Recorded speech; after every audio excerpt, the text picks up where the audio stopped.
and welcome to Do the Right Thing, a weekly writing prompt podcast. I'm Matthias. And I'm Jarvis.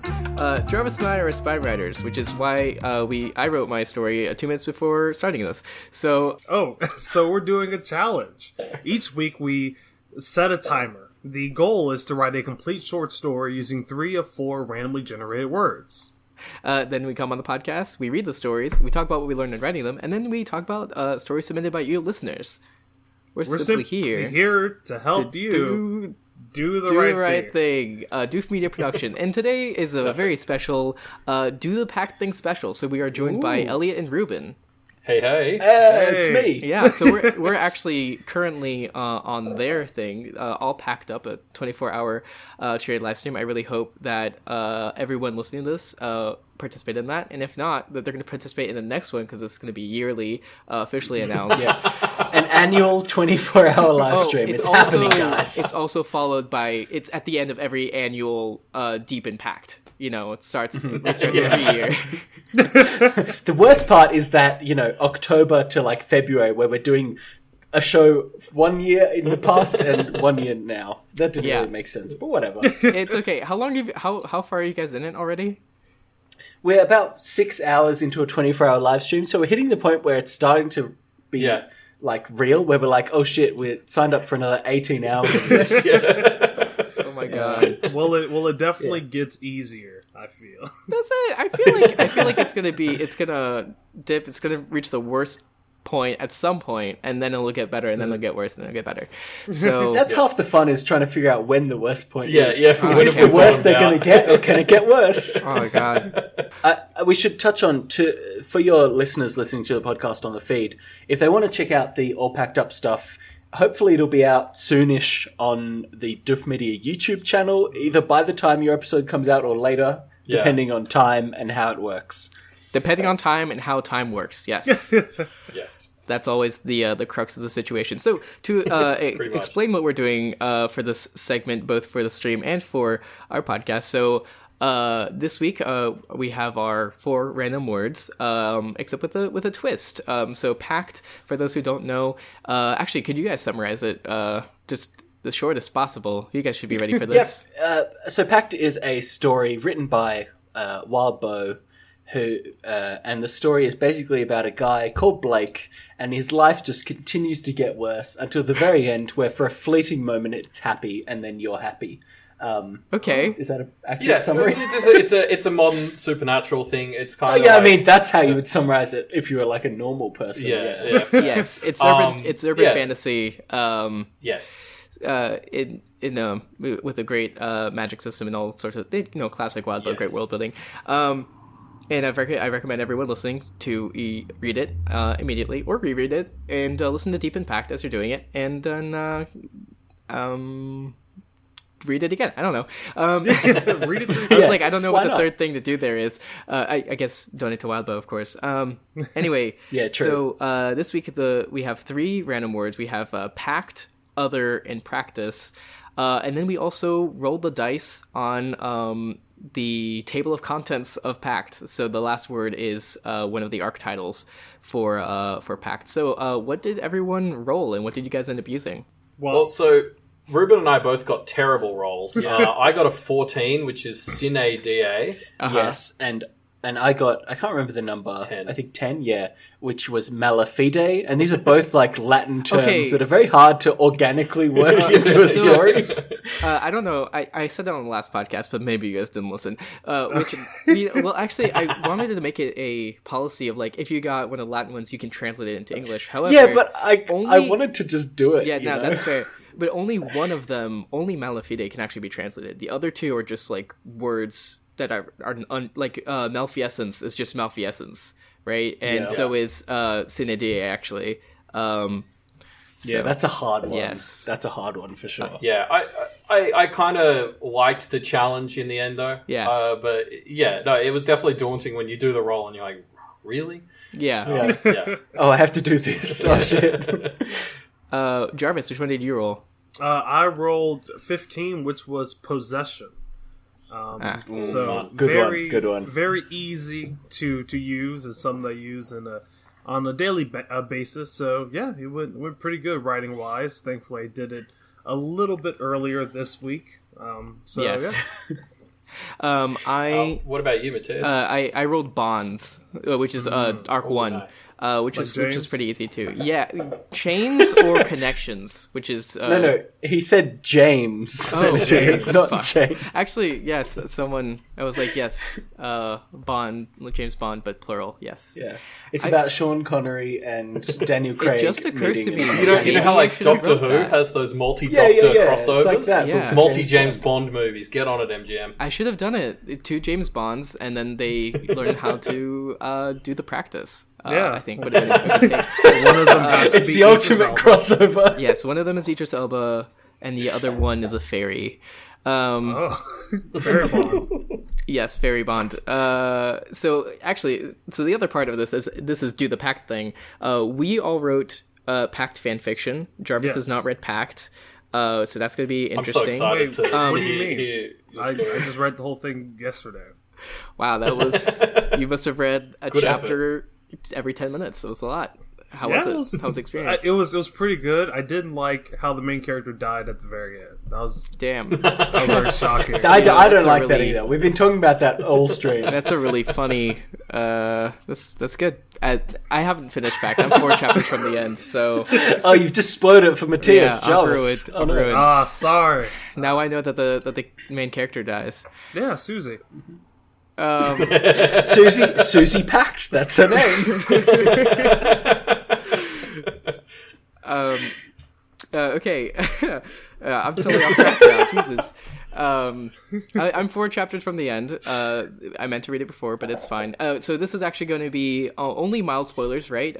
Might spoil a little bit of how the world works, but there's Yeah. not going to be any character spoilers. I don't think. I don't have any spoilers in mine. Yeah. No, I would describe both of our stories at least as like world building spoilers. Yeah. Okay. Yeah. But yes, that's more of a certainly teaser no, than anything. yeah, exactly. So Yeah, definitely nothing to do with the characters from the story. yeah. or anything. So if you like what kind of stories we tell here, go read actually Pact. It's going to be several times better than anything we can come up with. No diss to I anyone.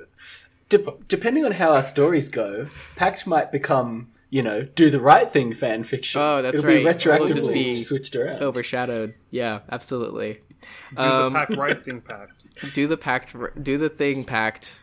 Yeah, that's it. Although didn't 50 Shades of Grey start out as Twilight fanfic? Yeah. So Yes, that's it why, did. our Pact fanfictions are going to become the 50 Shades of Grey Right. of web serials. Which Which is, is I mean, what 50 I've Shades of always Grey wanted. is the objectively superior product. Yeah, it's the thing that every writer aspires to, I think. Yeah. I mean, technically, it's made almost as much money as Twilight. And it's affected the culture so much more because everyone's into really healthy, relationship dynamics centering around BDSM in a really I healthy, know I have a consent-driven way. playroom now. Yeah. All right. So, So what is this podcast about? yeah. Okay. So let's go to the structure. So basically, we're each gonna read each story in sequence as we usually do. So it's gonna be Jarvis, then me, and then I don't know which one. We've never had 2 guests before at once, so I don't know which one of you guys wants to go first. Y'all can a flip a twist. coin. Or maybe one of you guys can wants go to go first. after Yeah, I can Jarvis, go and we can first. space each other out a little bit more. Yeah.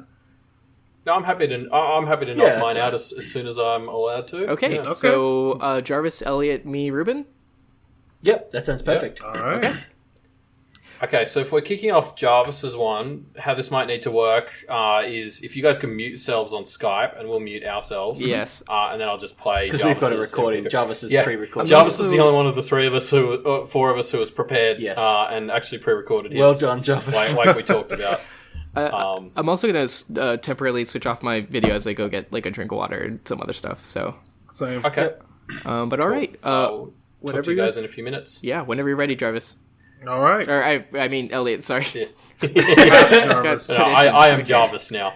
Jarvis Go on, Prime. Jarvis, do it. Hi, my name is Jarvis Lister, and I'll be reading Song of Suffocation. Made by sterling hands, cast in steel and uncut ore, the blade slid with a quickness. From the tough, callous corner of the thumb, the tip popped in, drug down the division of brown and pale palm skin. Around the wrists, the blade snagged on tendons and bones, holding it long enough for blood to fill the gaps. Martin switched up his grip, engaged his wrist with finesse, and tugged. Yank, rip, crack, till the blade made it through to the center of the palm, imprinting a hole deep enough to poke through. Now, the hand is useless, left open to let the innards of the arteries breathe. Nothing more than an accessory marginally more palatable than a scarred nub. To structuralists, sacrifice is next to godliness, and the only thing godlier than sacrifice is structure. After my thumb was pierced, the white pain didn't escalate, or maybe my nerves had reached their limit by then. Either way, the mangled appendage was able to grip the blade from Martin and pass it to Quan. He smiled as he took it, let his nearest hand find my shoulder. He was always the nicest of the two, never angered or provoked when I, a novice, stumbled over the easiest of verses. In the entirety of the room, I was the only one in a white tee and jeans. Martin, Quan, and the elder in the corner wore the geometrically confusing robe of shapes real and imaginary, decorated in gold and royal blue, a garb prettier than a wedding dress and more comfortable than streetwear. Compared to Martin, Quan's garb was plain, lacked intricacy, and patches only given to tenured structuralists.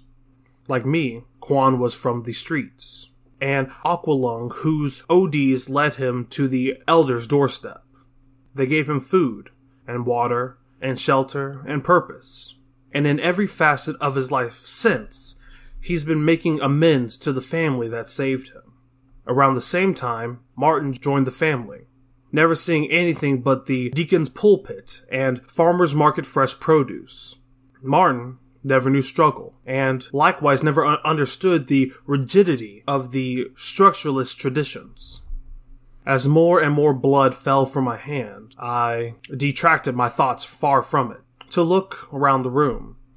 Torchlight below fluorescent. The warehouse pungent in oil has since been decorated with texts and depictions of the history of the structuralist. Along the walls, bookshelves increased in size and magnitude, narrowing down the warehouse, all until they converged at an altar with a sole book upon it.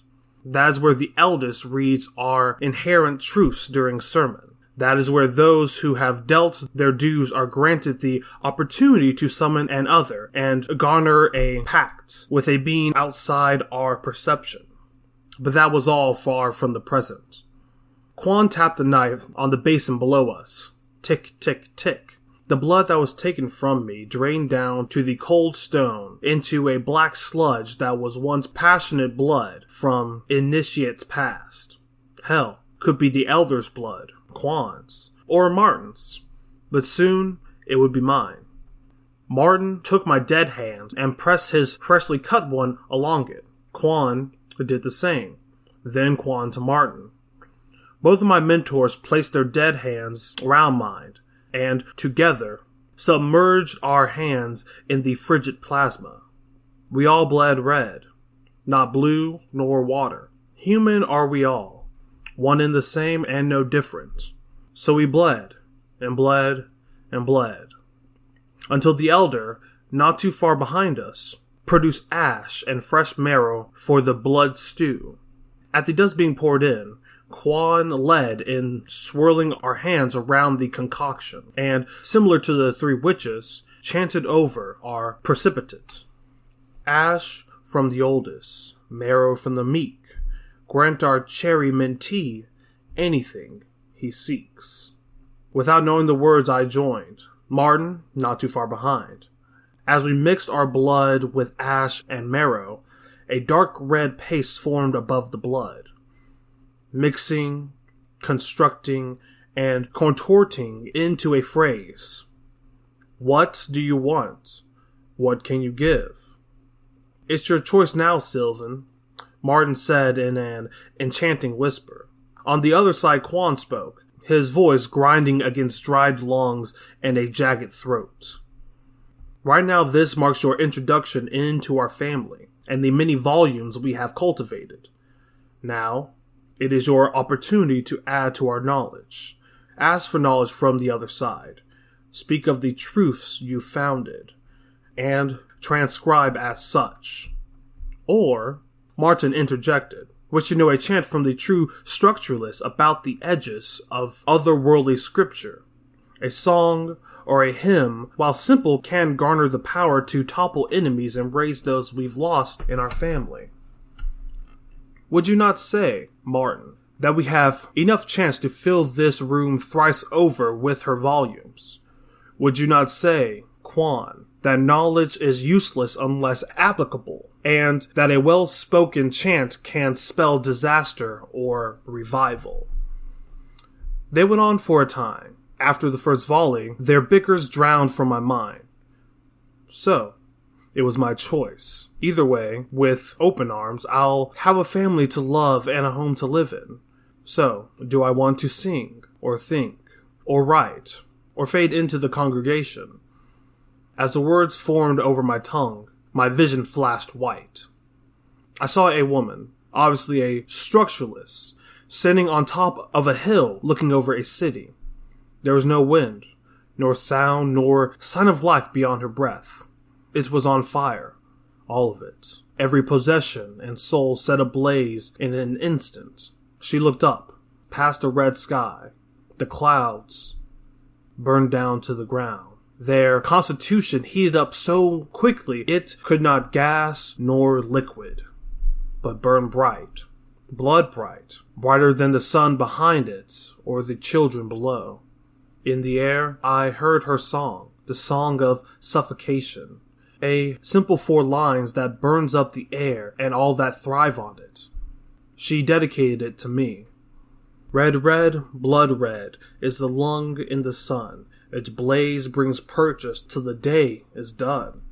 How fair is the dark night air when oxygen burns brighter than hair.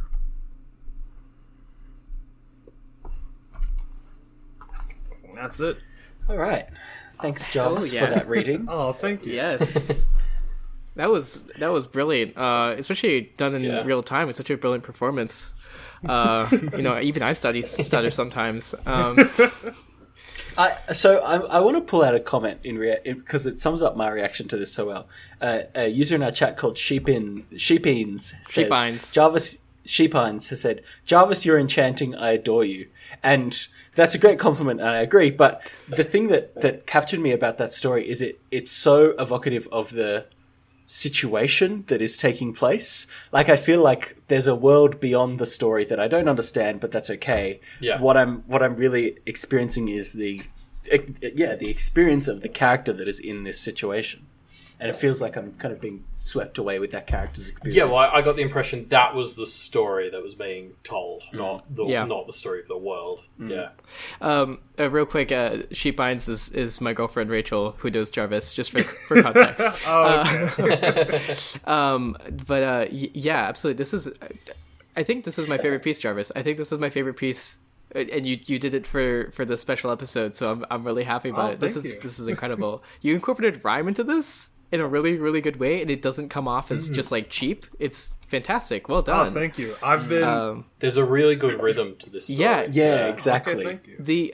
I don't know if the poetry parts are in iambic pentameter, but there's certainly the endings feel iambic.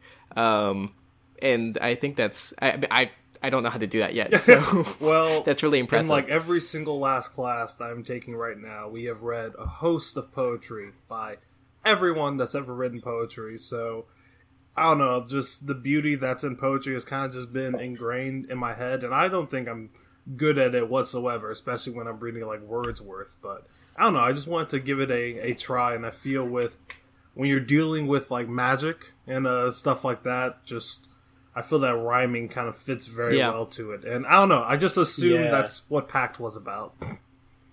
Well, You're not okay, wrong. can we talk about this? Because this is so interesting to me. Because there's so clearly like a grander world inside the story that you've written, Jarvis. And, I mean, I hate to burst the bubble a bit, but it's like, it seems clearly quite different to the world of Pact. not that far off. Not horribly far it's off, of course. just enough to be like, like it would have to be in a very different situation from the events we see in Pact, I think.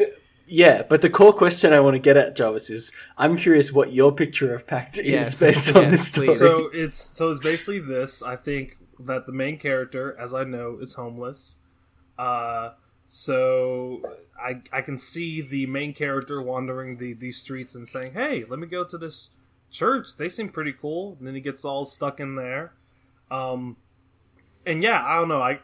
This is remarkably. Yeah, you just described very interesting parallels. To It's Pact. incredibly correct and also Very wrong. Yeah, I love this. Yeah. Yeah. Anything else you know about it, Jarvis? Yeah. Wait, what do you say? What else do you know about the Jarvis? And I know that there is some sort of magic. I'm guessing that magic is typically in words, because not to say that I spoiled myself, but I did read a couple of the other fan fictions, and I was like, this seems magical. But that was like after I had already written this story, so then I just went back and said, okay, I did okay, good enough to say that. Yeah, definitely. Well, okay, let's get into the nitty-gritty of going through it. I want to start at the very beginning with this cutting of the palms. Yes. It starts off, you're describing this blade, and okay, the part that really got to me was once it's actually cutting, popped in to the tip of the thumb, and then it drags down the line, and I could picture that, and I was like, wait, for a second there, I was like, wait, what is? I was a little confused, but only because like I'd never seen that before. Like it feels supernatural because like there's that line there, and there's a line to cut along, right? So he's like de-palming himself, right? Which is horrible. And then you have Martin switched up his grip, engaging his wrist with finesse, and I'm like, God damn! It tugged, yank, rip, crack, and as he digs in there, and I could just feel that. The only thing I think was missing there was pain, but I assume there was a magic reason why there wasn't pain as much. So, yeah, true. I mean, I think honestly, I didn't really have a reason as to why there wasn't any pain beyond like the dedication to this act. Like, I feel that if you're going to the lengths of destroying one of your hands for this kind of pact, then you'll be well aware of the pain that goes with it. But yeah, I don't know. I feel that's the only reason why I didn't incorporate pain. I know when I was initially like trying to write this, I spent the most time on that beginning section because that like the picture of a knife getting stuck in between like the wrist bones and all those tendons just stuck with me. Yeah, I can't handle this. I really liked that, like the because the focus was so mechanical. I think for that whole section, and very like specifically detail oriented, like very focused on the like minutia of the detail. Yeah, like it sounded like how something that's very unhuman, like a robot would sort of focus on it as it's happening to them. Like because as if that was happening to me, I'd be like, oh god, my hand. And so like I loved that would be your reaction in that story. Oh god, my hand. Very articulate. There's punctuation and everything. Whenever I think of terrible pain, I especially like the line, now the hand is useless, left open to let the innards of the arteries breathe, nothing more than an accessory marginally more palatable than scarred nub. But particularly it's such a borderline poetic, but very also like utilitarian language. Like the hand is useless, left open.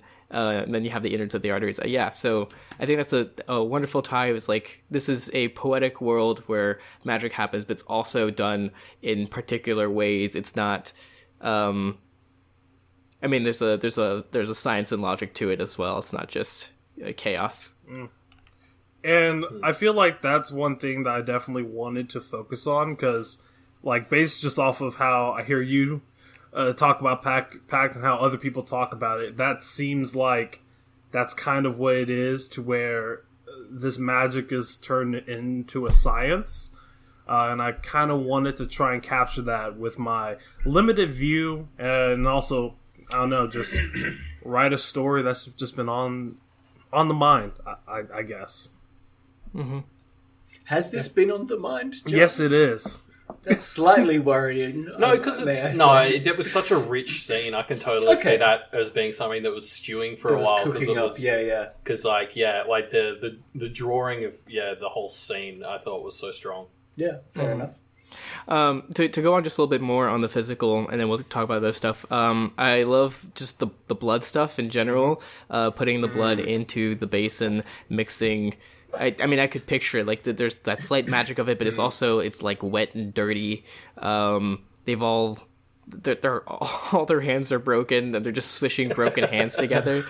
It's in this coagulated black sludge stuff. Yeah, I've been playing a lot of Bloodborne, like a lot. I've been thinking about blood. I can see the inspiration. Yeah, that influence is alive. Yeah, so that was another favorite part to me. I also so to move on to other sections. I really like these general characters. We have this main character who is mostly just an initiate. We don't really know what they want until they start thinking at the end. We'll get to that as well.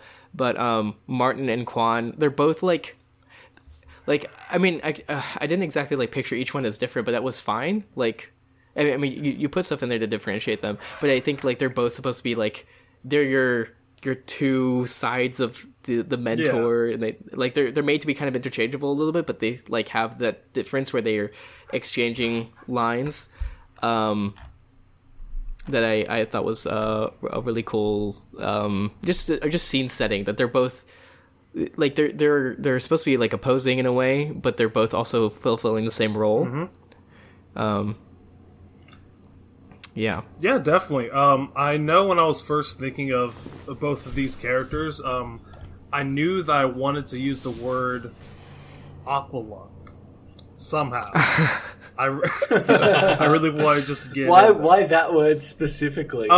Because it's first and foremost a great song by Jethro Tull from 1971, I think. Fair and enough. Also, I don't know, I think it's a really awesome word, because as I was researching that word more, beyond it being the tank that has all the oxygen in it for the divers, it is meant to be a homeless person that is the embodiment of everything that's horrible about society. Huh. So, I don't know, I just really wanted to like use that, and I used that to characterize Quan. And I'm not sure if it came across that they were opposing to, like, they were not fond of the other person, but of course... Yeah, no, I got that. Yeah, but yeah, definitely.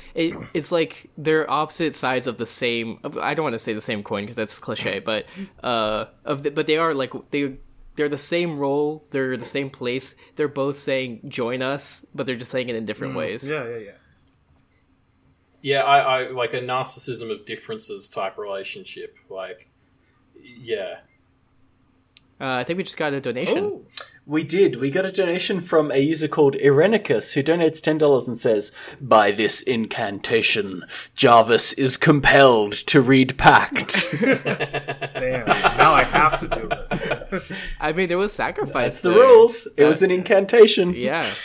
Either otherwise you'll lose your hands, Jarvis. Either I read Pact or I have to personally cut open my hand. Yes. Yeah. Yeah. Okay, let's talk about the rhyme. I do kind of want to speed through because there's four of us, and otherwise we are going to be up until 5 a.m. I'd rather be up until 4 a.m. if possible. Yeah, so that's I'm down. Okay, so let's the poetry in here is walking a very fine line between. I mean, because you only had so much time, right? You didn't have. I mean, I'm pretty sure. I mean, my guess anyway, that people that aren't trained in poetry, that include poetry in their, and when I say trained in poetry, I mean like people who don't define themselves as a poet, right? Usually when they put in poetry, I'm guessing they take a long time to figure out exactly what they want. And so this is actually like, I mean, there's definitely some parts where I'm like, okay, this is probably like not, if Jarvis were to spend a month on this, it would be the final thing, but it's like still pretty good and it works. Thank you. A lot of it. So I was wondering how you went through that and how you ended up choosing what you did. Well, I know the first bit of poetry that I had was the actual, I guess, chant or like spell at the very end, which is the song of suffocation. And I have no clue where it came from. I was just up late one night, and it just came in my head for some reason. I just kept singing along to it, and I said I have to use that somewhere because I don't know why. That was just on my mind. And the other part was, I mean, I feel because I know as I was writing it, the only part when it came to the poetry that really took the most time was what Quan was saying and what Sylvan and then Martin joined in on, because I wanted to set up that there is this kind of sing-songy chant thing going on before the very end, but I didn't really know how to put that in there. So I do feel like that is kind of hand-fisted. I feel that I could definitely work on that also with the spell itself. But yeah, I don't know. I think that just because I've been reading so much poetry lately, I am able to like loosely put in bits, even though it isn't like the best ever. I can come up with the structure to where it's functional, you know? And I feel that's kind of what it is now. It's functional. Yeah, I think it definitely works. I mean, obviously, Grant, our cherry mentee, is like, you know, it's not as like punchy as red, blood red is a lung in the sun. But yeah, so, I mean, it's a 30-minute writing challenge, right? Can't get too harsh. It's a bold strategy to even go for something like this. I would avoid it like the plague. It is so well constructed for a 30-minute piece. Yes. Yeah, you have the start. We see this entire ritual. We see the character makes not only does this happen to them, but they make a choice, which I think is a really big deal. And then you have this vision, the Song of Suffocation, which is terrifying. I'm wondering what exactly the words were that they formed over their tongue that they decided to do, to say that what they wanted, right? Because I guess the vision that was flashed, as I was thinking of it, it was more so of both knowledge and a chant.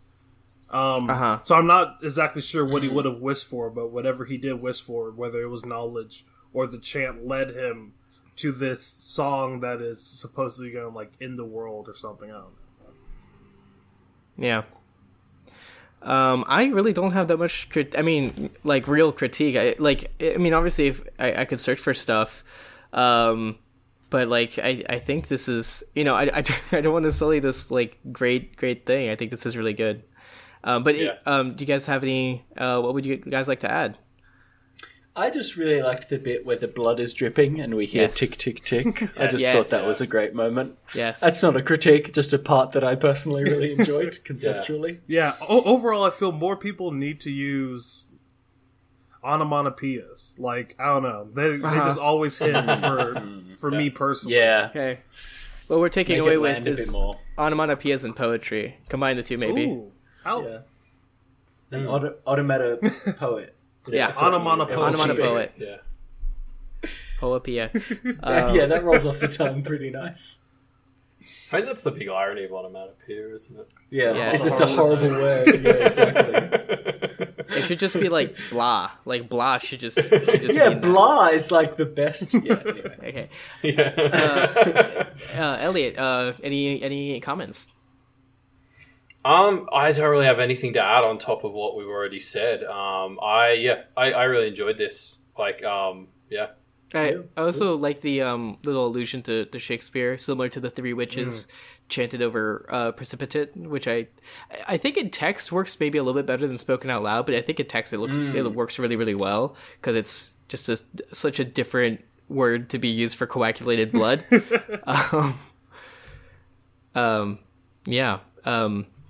And I think it all works. It works really well. I love that final section. I'm gonna read it again. The last poem. Red, blood lines, red is a lung in the sun. Its blaze brings purchase till the day is done. How fair is the dark night air when oxygen burns brighter than hair. So like there's a rhythm there. I'm really, really bad at detecting iams and where the syllabic emphasis is. I really struggle with that, but like I can really tell in this one is the lung in the sun. I think that's not iams. That's there's another word for that, but it's where too unstressed, stressed, too unstressed, stressed. Because I know it's still a pentameter. I don't know. I have to look at my notes.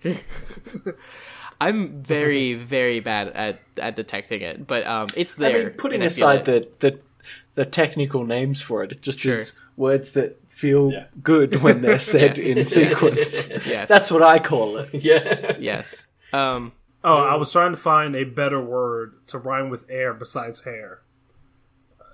Yeah, that's my one critique of that section is that hair. I wanted to say air burns brighter than air. But I already used it. But obviously, yes, yeah. Burns brighter than hair, flare, fair, dare. What about flare, Jarvis? Burns brighter. Like a flare. Burns brighter than flare. Burns brighter than a flare. It's almost something. It's almost there. It's almost something. We'll workshop it later. Yeah. I mean, this is workshop in a way. Anyway, it's great. And you know what? This really settles my mind. I really do want to start doing more Do the Right Things that are related to poetry because it's been on my mind to practice that a little bit more. And maybe we'll just make some slightly more formal challenges of it, or at least informally formal challenge to do some poetry. But okay. So any final comments or questions you want to ask Jarvis before we move on? Do you want to say what you learned? I feel that through this I learned that I want to focus so much more of my time and mental strength into finer tuning some of those deeper details. Not only was it a joy to actually write the entire section with the knife, but I don't know, I also just love really thinking about the logistics as to like what the knife would get cut on and like certain things like that. Also, I really love just delving into the head of a mentor and like what that role kind of means. So I don't know, I would like to do more with that, but overall I really, really love writing this. I will say that throughout, this is probably like the right thing that I had the most fun with, only because it was an idea that I not only was sitting on, but I feel that I actually did it pretty decently. So yeah. Okay. So before we move on, we had some great comments from in the chat. Sheepbines is clarifying what iams are. The meter is the rhythm of a poem. Iams are feet, including feet, which is a unit of meter. Include one stressed and one unstressed. I think it's unstressed, stressed, I believe, because there's another one for the other way around. and pentameters 5 IMs per line. And then we have 2 suggestions. Some ragamuffin suggests for the last line, burns brighter than Ric Flair, Ooh. and then says woo. And then she suggests burns brighter than It's Dare, and then it's girls. Got to stress it on you. Yes, it's a good song. Okay, let's keep it moving. All right, Elliot. Yeah, let's roll your on. story's next, right? Yes. Up, Elliot. Okay. Hit it with us. Hit us with it. Let me read it out. The title is Promise. Well, we can talk about that later. Anyway. I breathed heavily as my vision returned.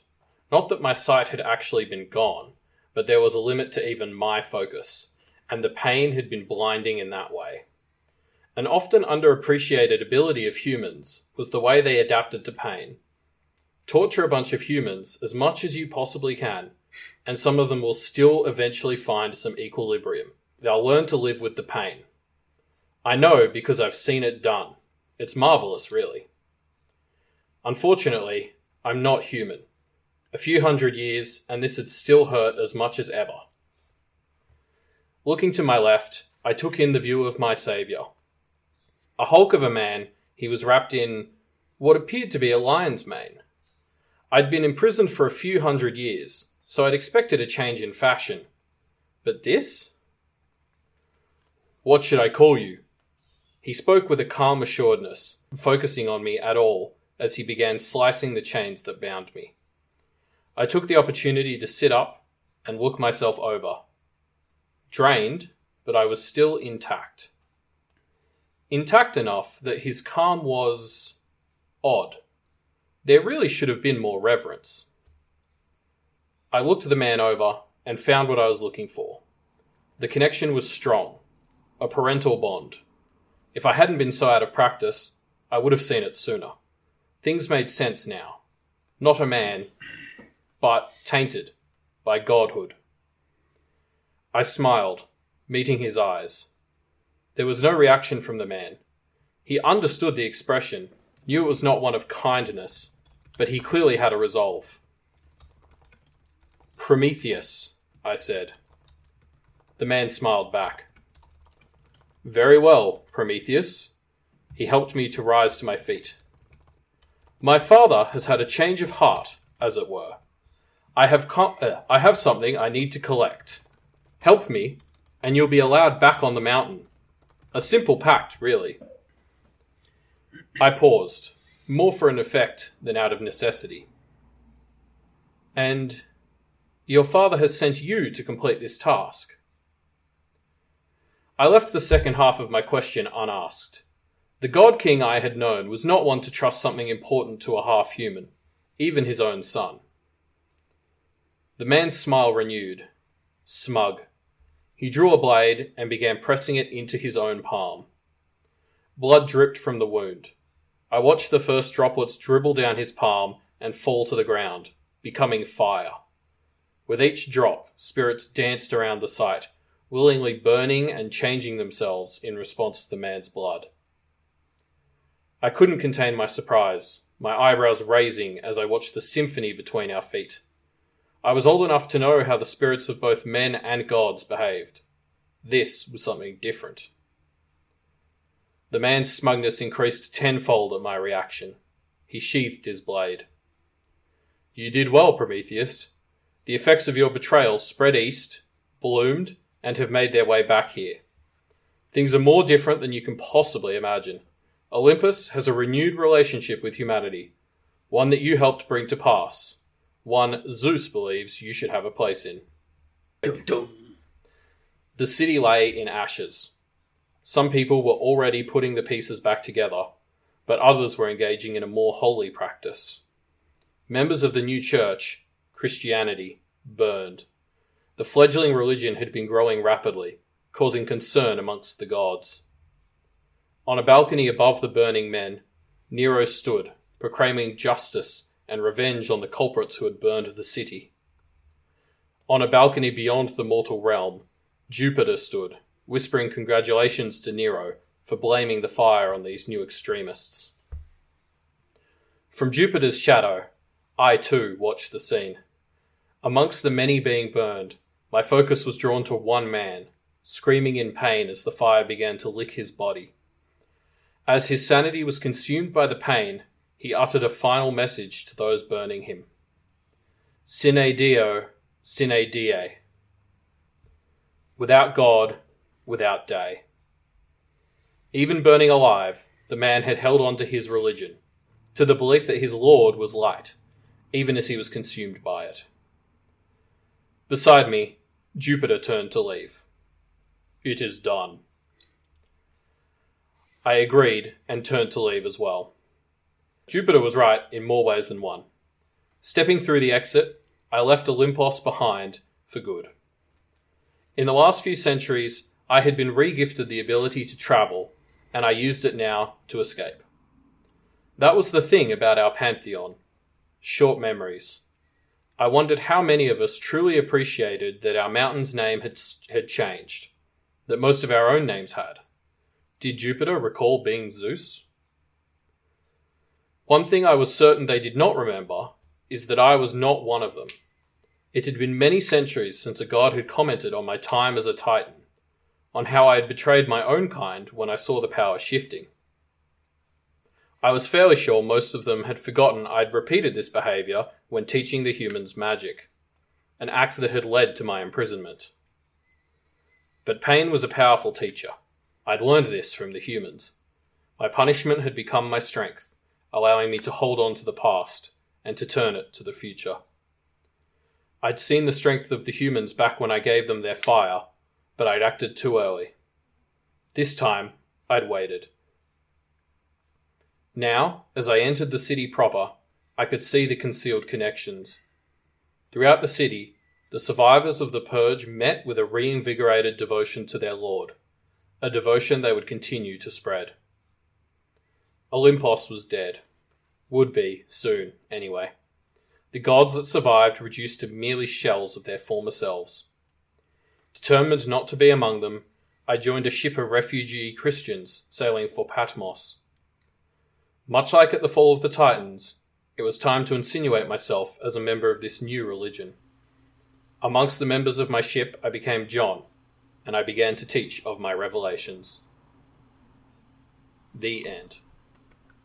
Thank you. Nice. That was pretty metal. Even though I should do that. Yeah, that was damn good, Elliot. Yeah, so I don't even know how to... I don't know whether I should start addressing Pact inspiration or the actual story itself, but I really, really like this. I feel like we have to talk about, at least for Jarvis's perspective, something that really jumps out to me about this is the idea that one of the core themes in Pact is the abilities for humans to evolve and adapt and change with the times. Mm-hmm. And that clearly seems to be a strong theme of what Prometheus is doing throughout this story, right? Yes. Well, and that was why Prometheus, like, you know, for those who maybe aren't as familiar with Greek mythology, I mean, most of that was pretty much ripped straight from it. Like, Prometheus gave Except humans Prometheus fire. Turning into John the Baptist. Well, yeah, okay, no, I made that up. That's fair. Yeah, so... You know, Prometheus gifted humans with fire, which I interpreted as teaching them some magic in this. Then he was imprisoned by Zeus for a couple of years. Hercules rescued him, or Heracles, I suppose, if we're using the Greek names. Using Greek stars, And then, and so then obviously, and then I think the thing that made me think of the Greek pantheon as well was I've always been fascinated by the way the Roman civilization kind of adopted the Greek religion and kind of just changed the names and a lot of the focus and thinking on sort of that stuff from Pact. I was like, what did that look like from the gods' perspectives to have the humans that sort of power them through worship kind of shift their own names and their own identities? And Prometheus seemed like the best choice of that because he was someone who kept his name through that transition to the Romans and was also obviously a Titan originally who'd betrayed the gods. And You know, it's really... I took a class on ancient religion and magic I focused on that. So just for a real quick history lesson, I also... That transition is really interesting because, you know, you'd think that the idea that the Romans just took Greek gods and like made them their own. I mean, that sounds reductionist and like not true, but it actually is completely true that that's what they did. There was local gods, like there was some other precursors that they weren't named Jupiter, but and Minerva and stuff, but they had slightly different names, but they were twisted and became Roman, and then. They just described, they were like, oh yes, Jupiter, like the one in the Greek stories that we've all heard because those stories spread everywhere. But like the Romans never made any stories of their own about their gods. Like they did a little bit, but not nearly to the same extent. Their gods are mostly like focused on like places and like concepts. Like they had like a god of the pantry. And, like, anyway, I'm getting off tangent, but yeah, I think this is a really good the use of that. What I talking about its relation to Pact, the gods we do see in the story, not to spoiler up, but we get pretty close to one god, right? It's pretty inhuman, more of like a actual faith relationship, but I think this still like works in that, like, I mean, Wildbow would probably fight, but that this is. That maybe in their olden days they were more sentient and like put together and like clear concepts with agency and stuff like that. I mean, we could get into the specifics of like all the gods that we see and stuff, but like I think that was part of the reason I chose Prometheus as well, as someone who like Prometheus. Basically, my understanding is that it translates to like forward thinker or like someone like, so I guess I saw Prometheus as someone who maybe was a bit further along that spectrum towards humanity. And that was sort of why I chose him as the POV and focused everything around it, because he was someone who had that association with empowering humans, and I figured that might have gone a bit the other way, and maybe he was a bit more human. And that was why I tried to avoid specifically using Zeus/Jupiter. And why I framed it around like Heracles saving him, because I was like, well, Heracles is mostly human, but like, I'll get away with that. Yeah, for sure. Okay, so to get into the story itself, one of the main things I want to get to, I don't know if I want to get to it immediately, but your excellent word delivery. That was it sounded perfect. The Sine Die. The Latin. Yeah. I thought it was so good. Thematic and a beautiful way of really naturally working in some Latin. I don't know if the grammar really held up, but like, rolling Sine Die is what made me think Roman Pantheon, which is what made me think of all the rest of it. But I don't know how the grammar holds up, but I thought it was a nice little bit of wordplay. I mean, if you knew the grammar, you put it in the grammar and then it would work and it'd be fine. Like, it doesn't really matter. That's. I mean, you translate in a way that makes it work. It's wonderful and natural. So that's really cool that you were able to do that. Yeah, thanks. That was probably the piece or the part of it I was the most proud of. Because I think just from my perspective, I bit off more than I could chew, I think, and so most of it is very expository. I think I could, without adding any more events to this, if I had more time with it, blow it out to like 5 times its length and just add like set dressing. Like I don't think I described the scene of Prometheus's prison where Heracles rescues him at all. I know in my head it's a mountain because that's what the myth is. But I don't even go so far as to explain that. I think it's just kind of a barren scene in people's heads. There's no sense of it. Yeah, although I wonder, because you're using mythology in like places that already kind of exist in imagination, I wonder if you just described amount, I think you could be very sparing with the words, and I think just the knowledge of the myth of Prometheus being chained to a mountain, I think we could change that. Bring in a lot of ideas just with that. Evoke that in a very simple, in like a very short amount of minutes. Because I know when I was first of all reading it and also listening to it, even though you didn't give any even though you didn't have any specificity in the locations, my brain naturally filled in a lot of the gaps, because when we are dealing with these gods and Zeus and Jupiter, these beings already reside in a certain place. So my mind just naturally went there. So even with the tiniest bit of description that can fully just round out the setting that you're trying to go for. Yeah, or vibes like when you evoke things like the birth of Christianity, or the fires of Rome while Nero's playing his fiddle. Yes. It's very much like, it's very easy to imagine what that is, and now we're just picturing another player in the background of that. It gives me like kind of Doctor Who-esque vibes almost, of like this character's just in the background watching this thing go down, and now we're seeing how they react to this historic event. Yeah, the that particular scene in particular is remarkable in that your description of it is very sweeping, and yet I could picture it very clearly. Like it really felt like a sweeping camera as we go over the city. It's in pieces. There's fires everywhere.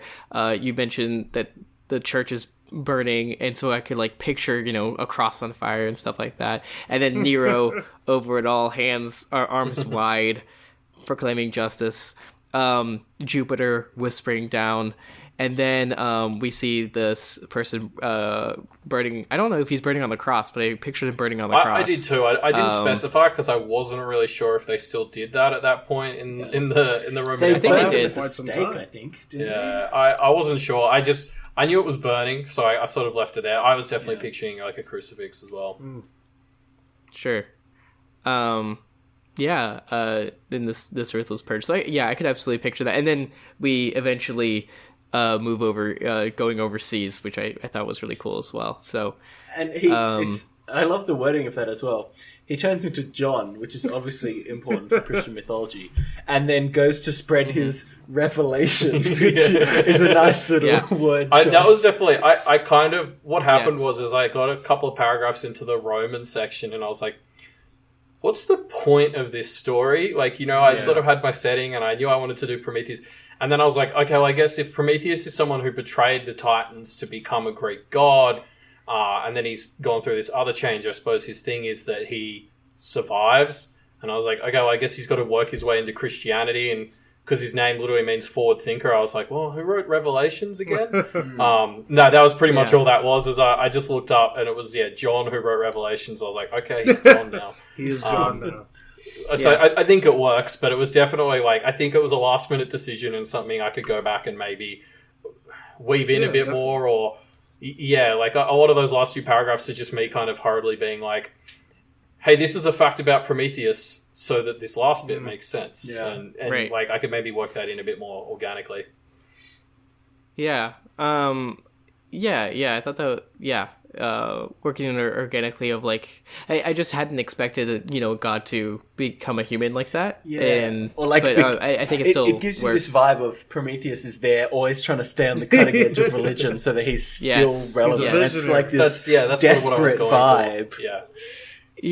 I do wonder how much he's gonna change in the process. Like, Jupiter doesn't remember being Zeus. Will John remember being Prometheus? Yeah, well, I mean, that's something he doesn't really... Like, he sort of smugly is like, they don't really remember anything. And that's because, Prometheus didn't change names when the Pantheon moved over to Rome. But you're right, like, in this situation, like, there's no...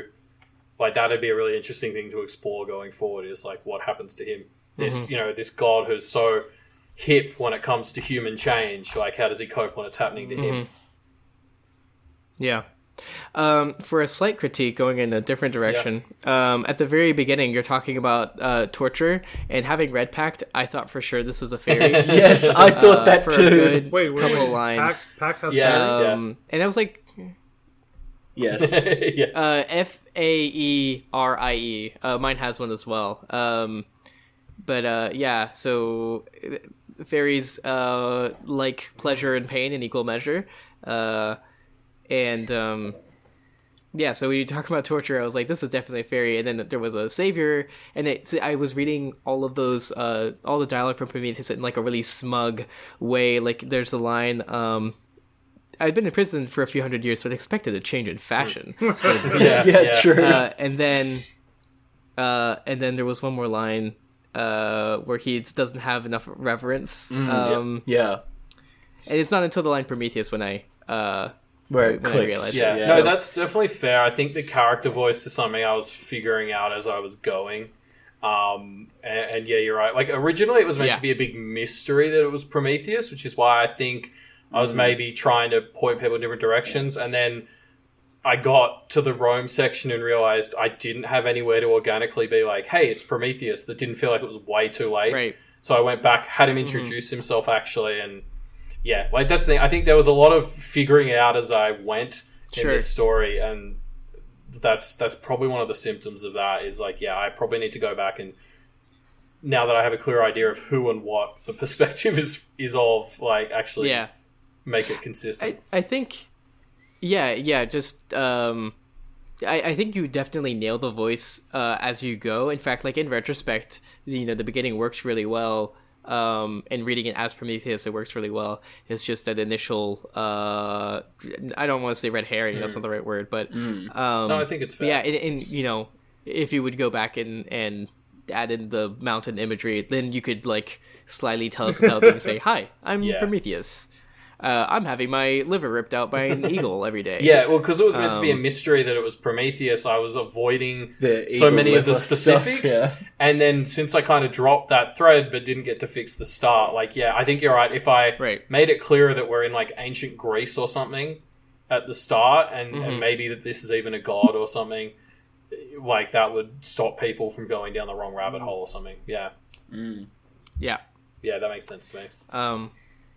Yeah. But I also like the how the characters kind of, I mean, he's kind of repeating the same mistake, isn't he? He gave humans something, and now he's giving humans, I mean, I don't know what the implications of giving humans revelations are, but it's probably not going to turn out that good for him. It feels like he's stuck in a rut, and he's trying to... The rut is changing, but not really moving. Well, I think the problem for him, as I was picturing it, is he's someone who is basically always coasting on other people's waves. Like, he hitched his wagon to the Greek gods when they were like beating the Titans. Then he tried to sort of push humanity with giving them fire. It didn't work, so now he's gone back to taking this back seat, and he's just kind of riding the human wave of change. And you're right, like that's not a very stable wave to ride. Like, trying to ride something that in its essence is going to constantly change, it's going to be a tricky thing to balance. What do you think you learned writing this? I learned a fair bit about like some like the way Christians were persecuted in Rome, because I did some research. But yeah, definitely, I think I sort of learnt how, because there were bits where I went back and was really freshening up, I guess, what, like, as the idea evolved in my head, and I think I learned a bit more about how how you can go back as you're writing something and really refresh it, like, as you're going. So not doing a first draft and then a second draft, but kind of having a whole piece and kind of morphing it, like, non-linearly. Like, something I hadn't really done before, and I had to do it for this one. And I learned what to do and what not to do. About morphing non-linearly and drafting. So it's really interesting. This is a tangent, but it is about writing. So I'm in the writing studies class. This is one of the things we've been talking about, is how as the tools that we use to write have changed, how we write has changed. If you were typing on a typewriter, the idea of you write a draft, you type it out, you can only type it once, you can't delete, you take it out and you mark it up and then you retype it. Like, that makes total sense. You have different drafts. In a word processor, you don't have to retype the whole thing. It's iterative on the small scale rather than the big scale. Right. Yeah. I think in the end, that probably leads to slightly less, cohesive final pieces, because, you aren't forced to reevaluate jumping back every and sentence forth, as you... like, yeah. I don't want to say it's just worse, because I'm always resistant to the main narrative of technology always being bad, because that really frustrates me. So I'm looking for excuses for why it's not, but it certainly is. It's different. So Just something to think about. And of course, writing by hand is totally different as well, in a different way. But probably closer to the word processor side, where you can cross things out, write over them, but some middle ground. But before we move on, we have some comments already. Alexander mentions that the best part is the Latin Deus is basically Zeus. I didn't even think of that. I could have done something with that. I didn't know that either. Yeah. And then the implication that Prometheus delivered the revelation and his brother was the cause of all human suffering. I thought about getting into a lot of the Pandora-esque stuff, and again, I already bit off more than I could chew. Like, I think this is something I could spend a lot more time with. Yeah.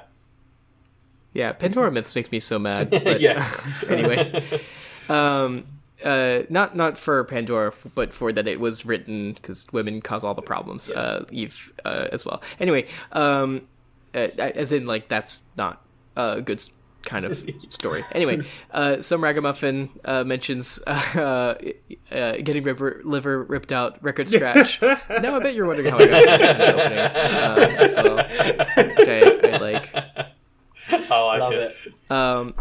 And then Alexander says that Prometheus' problem is giving gifts without requiring anything in return, and that's just not how things are done in Pact. So, yeah, well, I mean, which is good. Maybe if he managed to hitch his ride to Christianity, I mean, that's doing pretty well these days. He might have eventually got some returns. Maybe that's enough. Yeah. I'm wondering what.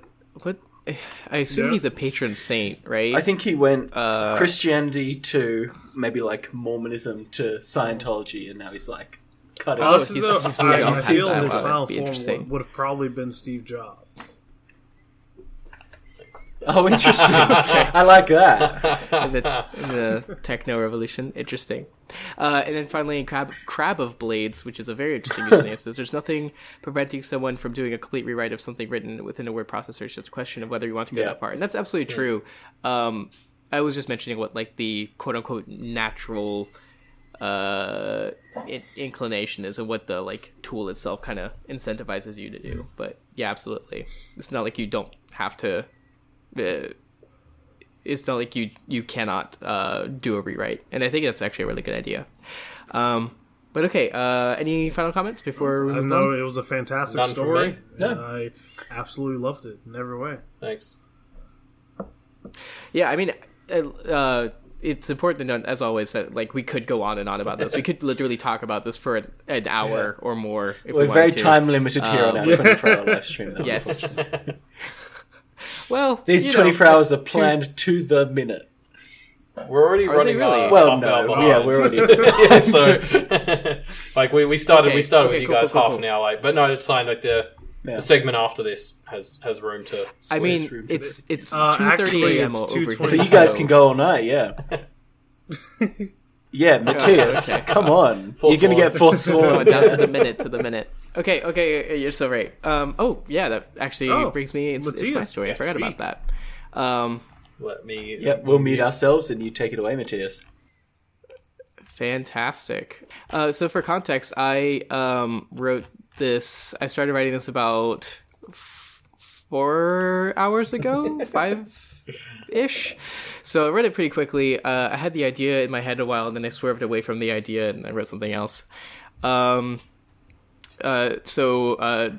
warning for those who need it, and if you don't need it, please take out your earbuds for just 5 seconds after I say now, and then put your earbuds back in. So now, trigger warning for gender dysphoria.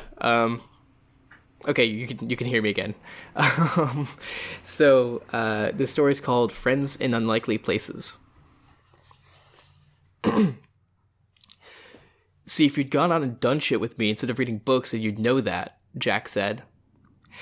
They were in the woods, and the floor was mud, sticking with every step. Jack, with the aid of one of his familiar's dirty pen knives, was carving a rune on the back of his hand. Seer shivered. It felt so wrong to be out here, with the dying orange trees, and the cold, and the muck. I know, Seer said. That's all she usually said. She let herself be small in her big hoodie and baggy jeans, but she hated them. So boy. But she was supposed to be boy, even if she wasn't. Even though she was. She wouldn't know anything about these feelings if it wasn't for the internet. But they were real. She pushed that all away for the moment. But I read what we're going up against. They're a mirror.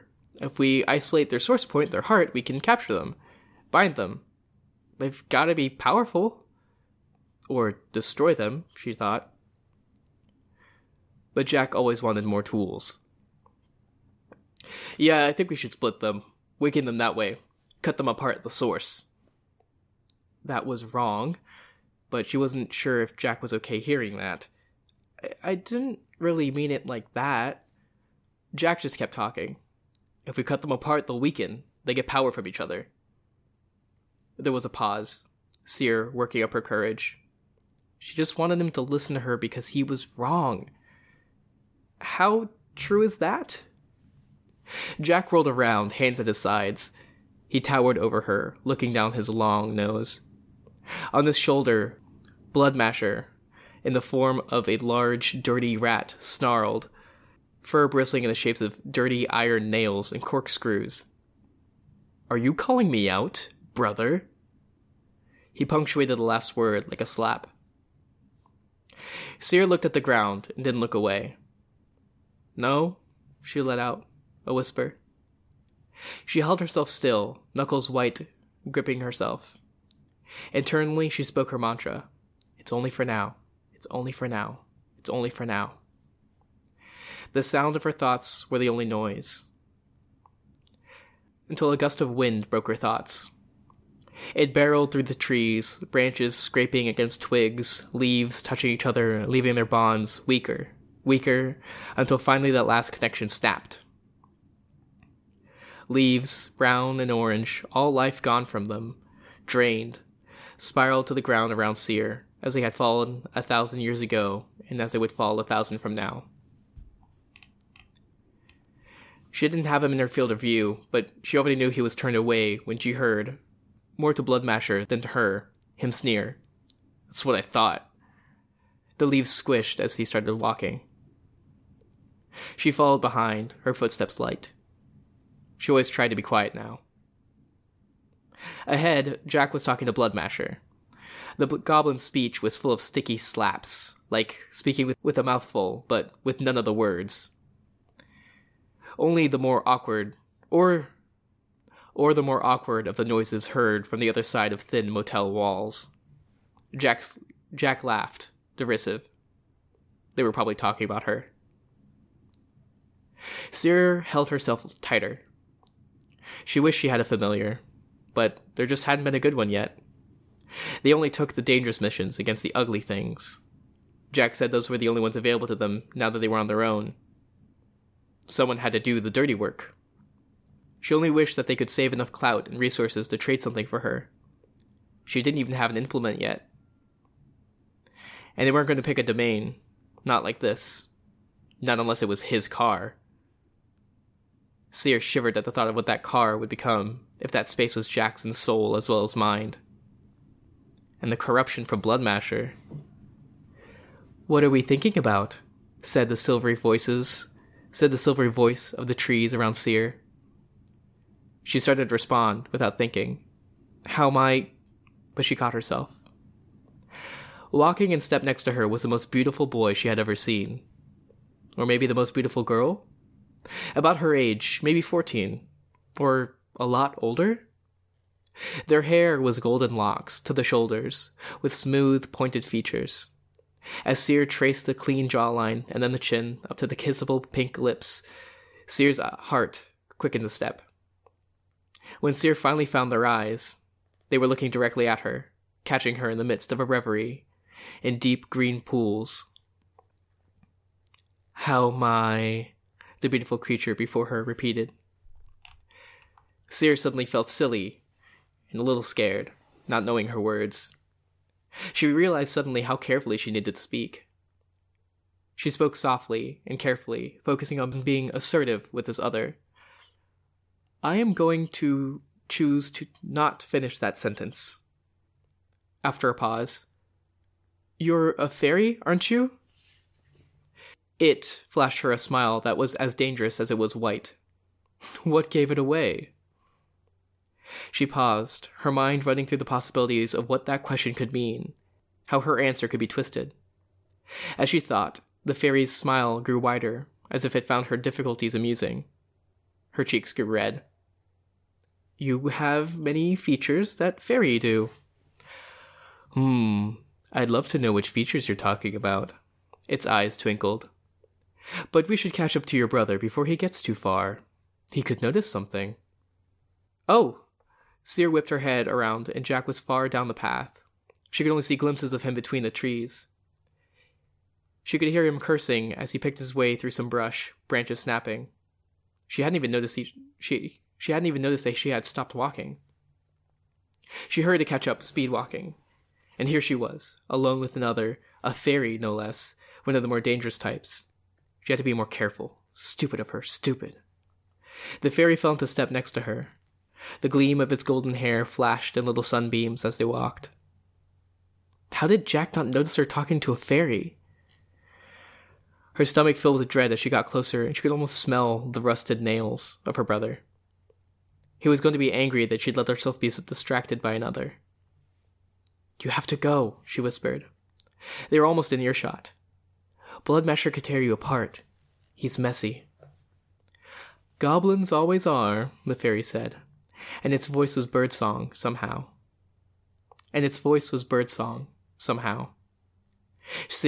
Seer was getting mad at herself for how good it sounded. She wanted her voice to sound like that. But you needn't whisper. He won't hear us. Seer quirked an eyebrow. Really? She whispered. She still whispered. Your brother, it seems, is rather more on the attack than on the defense, the fairy said as they approached Jack. See, as his eyes never quite meet my direction? He was easy to beguile, his attention redirected, no defenses against the lighter touch. You, on the other hand, and they looked Seer up and down in a way that made her feel both vulnerable and desired. She felt self-conscious of the dirty jeans and boots and how her hair was roughly cut just under her ears. Anything longer made her look too much like a girl. You're more focused on self-protection than not. Her hands found her necklace, a simple ankh, the symbol of Isis. This is true, she whispered. Then she said in a normal tone, eyeing Jack. I do. The pretty fairy smiled. So honest. It's cute. I find you very pretty. Seer flushed harder, and for a moment the sheer thought of those words, their implication that she, even like this, when she was a boy to everyone except herself, could be pretty. She was at the edge of a cliff with paradise at the bottom. She shoved it all away to the same place that she put all of everything. It was all flattery, anyway. It was to control her. The fairy knew what she wanted to hear, and it was giving her it. She thought to call it a lie, threatened to forsake it. But no doubt the fairy had thought of that. They were supposed to be good at twisting words. And maybe they even meant it? The fairy spoke, as if sensing her tenseness from the silence. May I have your name? Seer's relief was full body. Finally, a trap she could spot. You may not have it, but I will tell you what it is if you tell me yours. A deal. Pink lips smiled over white teeth. Very well. I'm called Aster in these areas. Seer flourished a little bow. I am named Seer Rogers. Aster wrinkled their nose. Rogers. Not a name I like. It belongs more to him than to you. Aster motioned toward Jack, who was examining something on the ground. He was throwing dust on the ground, then stomped on it, Bloodmasher and him both peering at the results. Your father's influence lies heavily in him. Seer was still nervous about the distance. She was only maybe 20 feet away from Jack. Barely spitting distance. But neither he nor the goblin rat looked their way. And it was a relief to be away from those eyes. She tried so hard to be away from under their sight most of the time. Why do you stay with him? I've only just met you, she replied. She wasn't going to answer a question like that to a fairy, but she was still thinking of the answer. Where else do I go? Aster sighed dramatically. I see your bonds are too strong. I mean both the meaning of bonds as well, Seer. I must go. One can only touch a Goblin King for so long before their fingers are sullied. But before I go, I have something for you. Seer took a step back, holding her ankh. No, I can't pay. She looked to Jack for help and saw he hadn't noticed yet. You don't accept things from fairy. Aster was supplicating, eyes big and almost afraid from the outburst. It's not a trade, pretty one, but a gift, a small one, and I promise Jack and his thing will not see it. She considered. What is it? May I show you? Aster asked, and they raised a hand as if reaching out to touch Seer's face. I swear no harm, physical or mental, will come to you from me from this gift. It is given out of charity. Seer took a fragile step forward, like a deer. Okay. Aster only barely touched the side of her head, a whisper of a breeze in her hair. And then it changed. Although Seer could only see it through the sides of her eyes, her dirty blonde brightened, as if cleaned more than any shampoo. It was almost gold. And though it wasn't in locks like Aster, it looked a bit longer. The cuts weren't uneven. She stepped back in surprise, and suddenly she could feel the weight of her hair. Her hands went up to touch it, and it was soft. Her heart thudded. Jack is going to kill me if he sees me like this. Horror mixing with the awe in her voice. I already swore he wouldn't, Aster said. They pouted. You did not trust me already? No. Seer shook her head hard, and her hair swept aside like a princess, and it felt good? How could the weight of hair feel good? Thank you. Sincerity flowed in her voice. Thank you. Aster smiled, and Seer couldn't tell if they were male or female. Others were traditionalists by their nature, but they were also others. They were made of human rules, but also didn't ascribe to them. It was confusing. The fairy's smile was genuinely bright. Their ears twitched with what seemed like delight. I must go now. Shall I find you again? Nervousness crept back into Seer. She looked to Jack for approval, but he wasn't looking at her, carving something into a tree with a corkscrew. His gaze wasn't on her. There wasn't any pressure. He didn't have to know. And if he wasn't going to give her a friend or a familiar, she had to take the ones she could get. She could decide this on her own. It was only a fairy, and they'd killed a demon before, even if it was small. She locked eyes with the beautiful male-female creature on those pretty green eyes, kind of like mine, Seer thought, and nodded, yes. So that's the story. That was great. I absolutely love what you did with character here, through and through. I think thematically, like, I guess, yeah, we'll try to avoid spoilers and all that, but the use of the fairy for this story was spot on. Like, yeah, like, this is... I mean, yeah, there's obviously... You almost specifically reference one set of events in the story to do with the fairy, and I think this is such a great use of the... Like, because that's what they do, is they get in your head, and you could...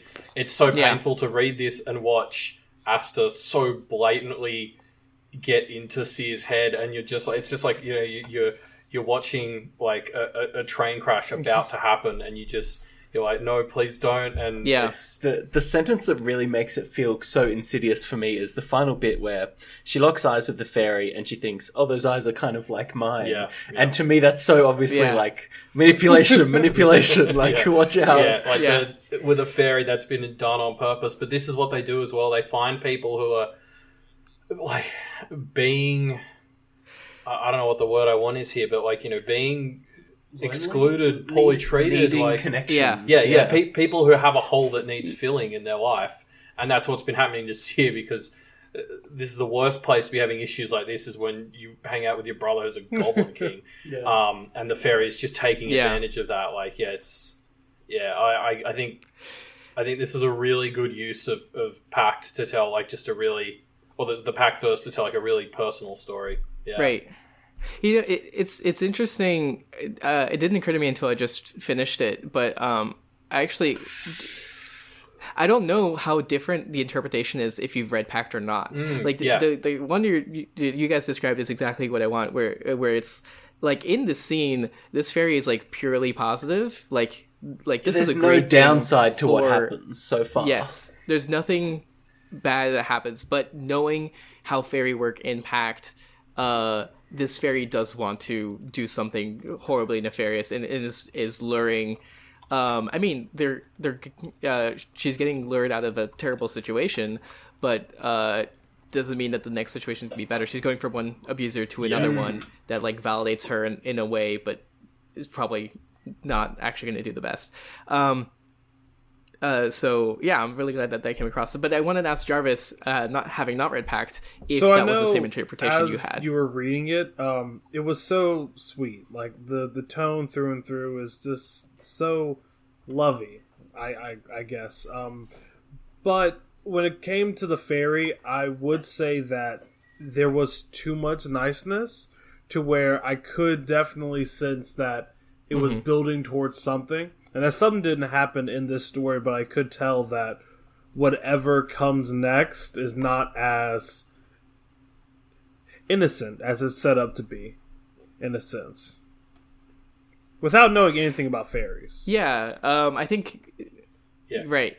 I think the what this is, what the gift is particularly, is the first hit, basically, of a really, really good drug. So... a drug that is, you can look like you've always wanted to look. And this is what the fairy do, is they take people who have vulnerabilities and exploit them, and like they make your dreams come true to put you in the position where they can take it all away again.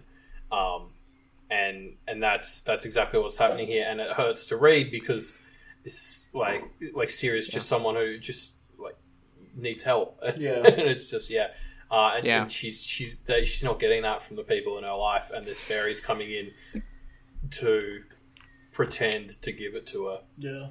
Well, not even to pretend. Yeah, to actually give it partially to take, but not for good reasons. Yeah. Yeah, the thing that like is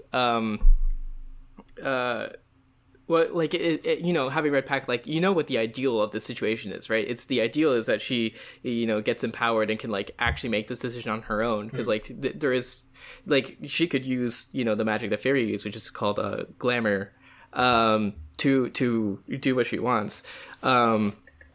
And I mean, the word bonds actually, like, I originally in Pact, I wanted to do a familiar deal, but it just didn't come up in this. It was like too soon, right? Like this fairy are more insidious and like, hey, I'll be your familiar real quick. So it was like there is a good outcome to the story, but it's probably not the one that's going to happen. Like, she needs someone else to come along and rescue her from this person too. Exactly. She's just dove into a different pot of trouble. Yeah.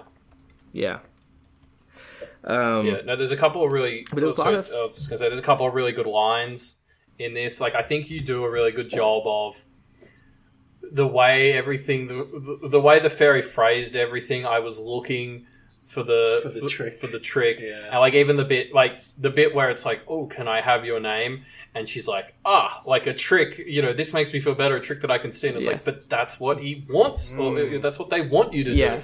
Like it's here's an obvious one, so you can feel secure. Exactly. Like it's another layer of the mind games, and I had a lot of fun following those breadcrumbs you were laying out in the story and like trying to spot what was coming. That really carried me through. Like I liked that.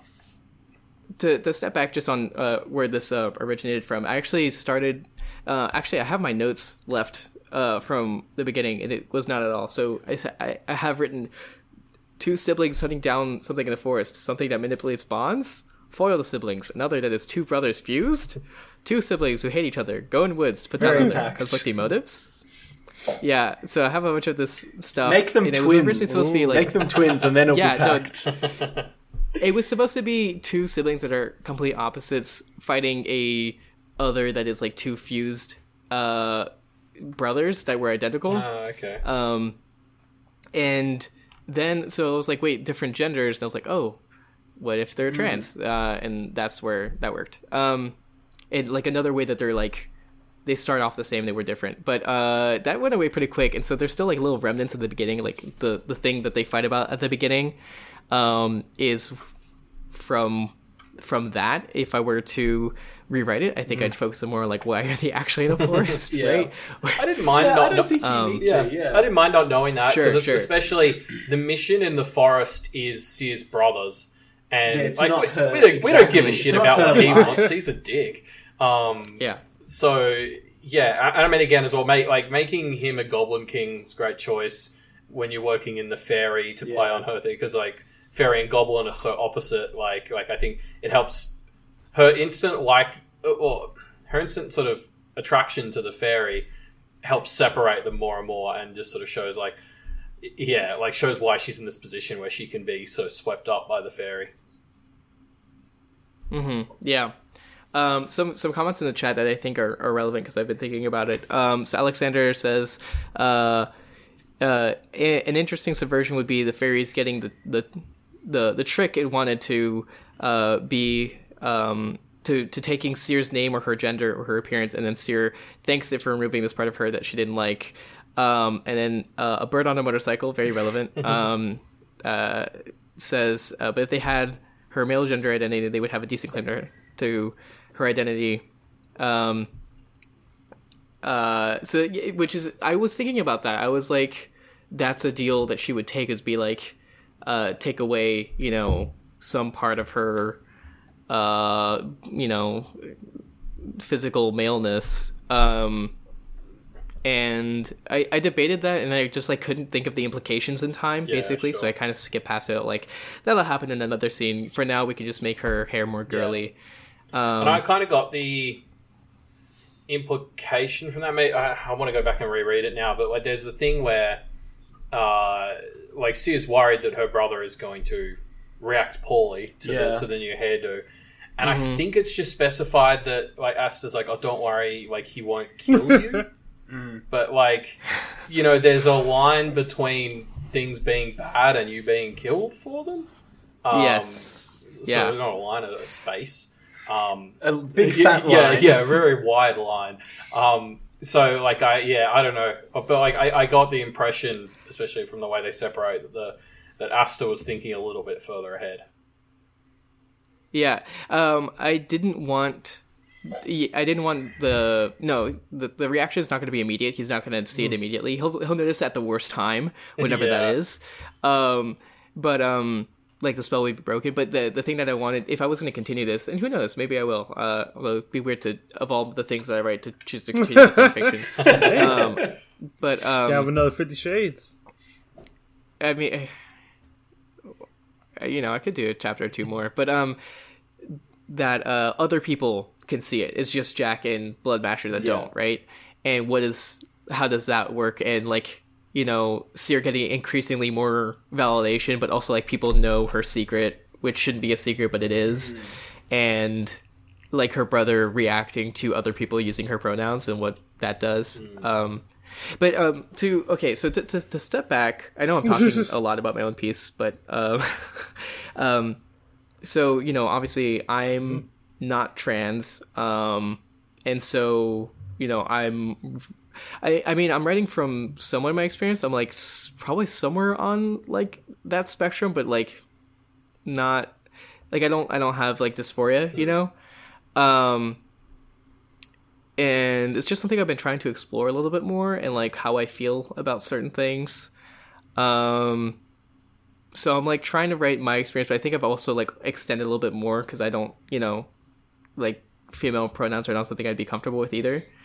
So anyway, I just like just exploring a different space that I don't normally look at. And this was I really enjoyed this opportunity for it. Yeah, well, I think that's what fantasy and science fiction are great for doing, because you can abstract things a bit and put emphasis on the parts that you really want to explore, and kind of, you know, like, I think that's the power of these genres is the ability to explore really complex themes like this in all sorts of varying ways by using or by losing parts of reality in order to focus on the parts that you want to. Especially when it comes to doing the right thing, you can definitely throw caution to the wind in a lot of ways and just go for it. And I feel with this, it paid off greatly.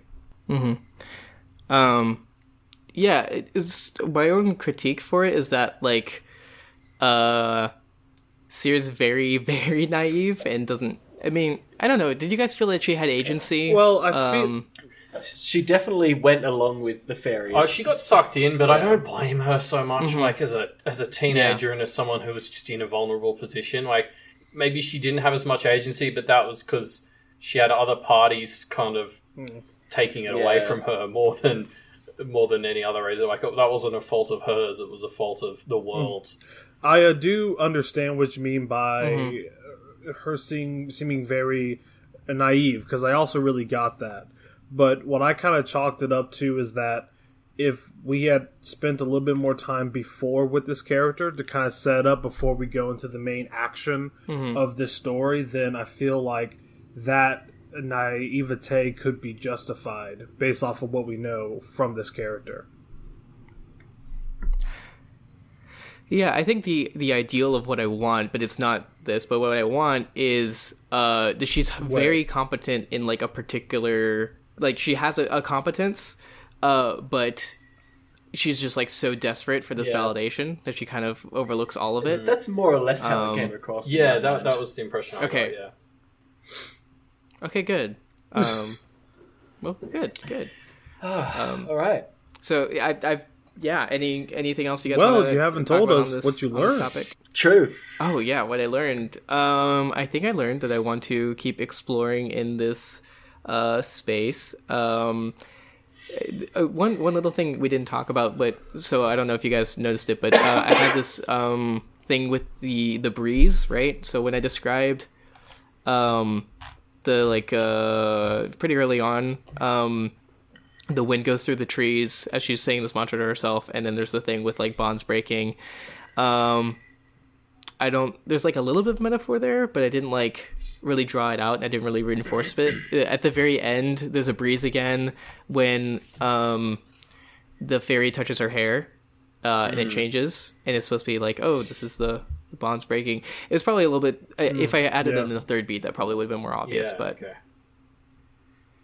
maybe when the fairy shows up, that would have been a good place to place a breeze, and then you're oh, that's a fairy. Gotcha. Yeah, cool. Okay, so I think and there's also a lot I would have added into this piece. There's so many branches I didn't follow because I just didn't have time. But it's already 1,600 words, so maybe that's a good thing. Yeah, solid. But all right, actually, we're making decent time. We have one it's story. 45 minutes. We can go over a bit if we need to as well. I know. 45. I think it'll probably be more 50 something. But let's go ahead. That's and not too bad. Good time. Reuben, should I dive into mine? Reuben. All right. I've read your story. I'll give you absolutely. Just so I can read off my. Yeah. Anything we should know beyond before just you start reading? knowledge? I mean, this doesn't even need pack knowledge. No, sorry. Oh, thank God. Great. Yeah. All right, cool. This story is called Elementary. My mother was first. She looked over the contract, barely reading it, before signing at the bottom. I hereby swear to all parties observing, listening, adjudicating, I shall not take any action to cause any members of Party A, the family, to be forsworn for any actions taken or words spoken tonight. Next was Thomas. He was never one to take it seriously.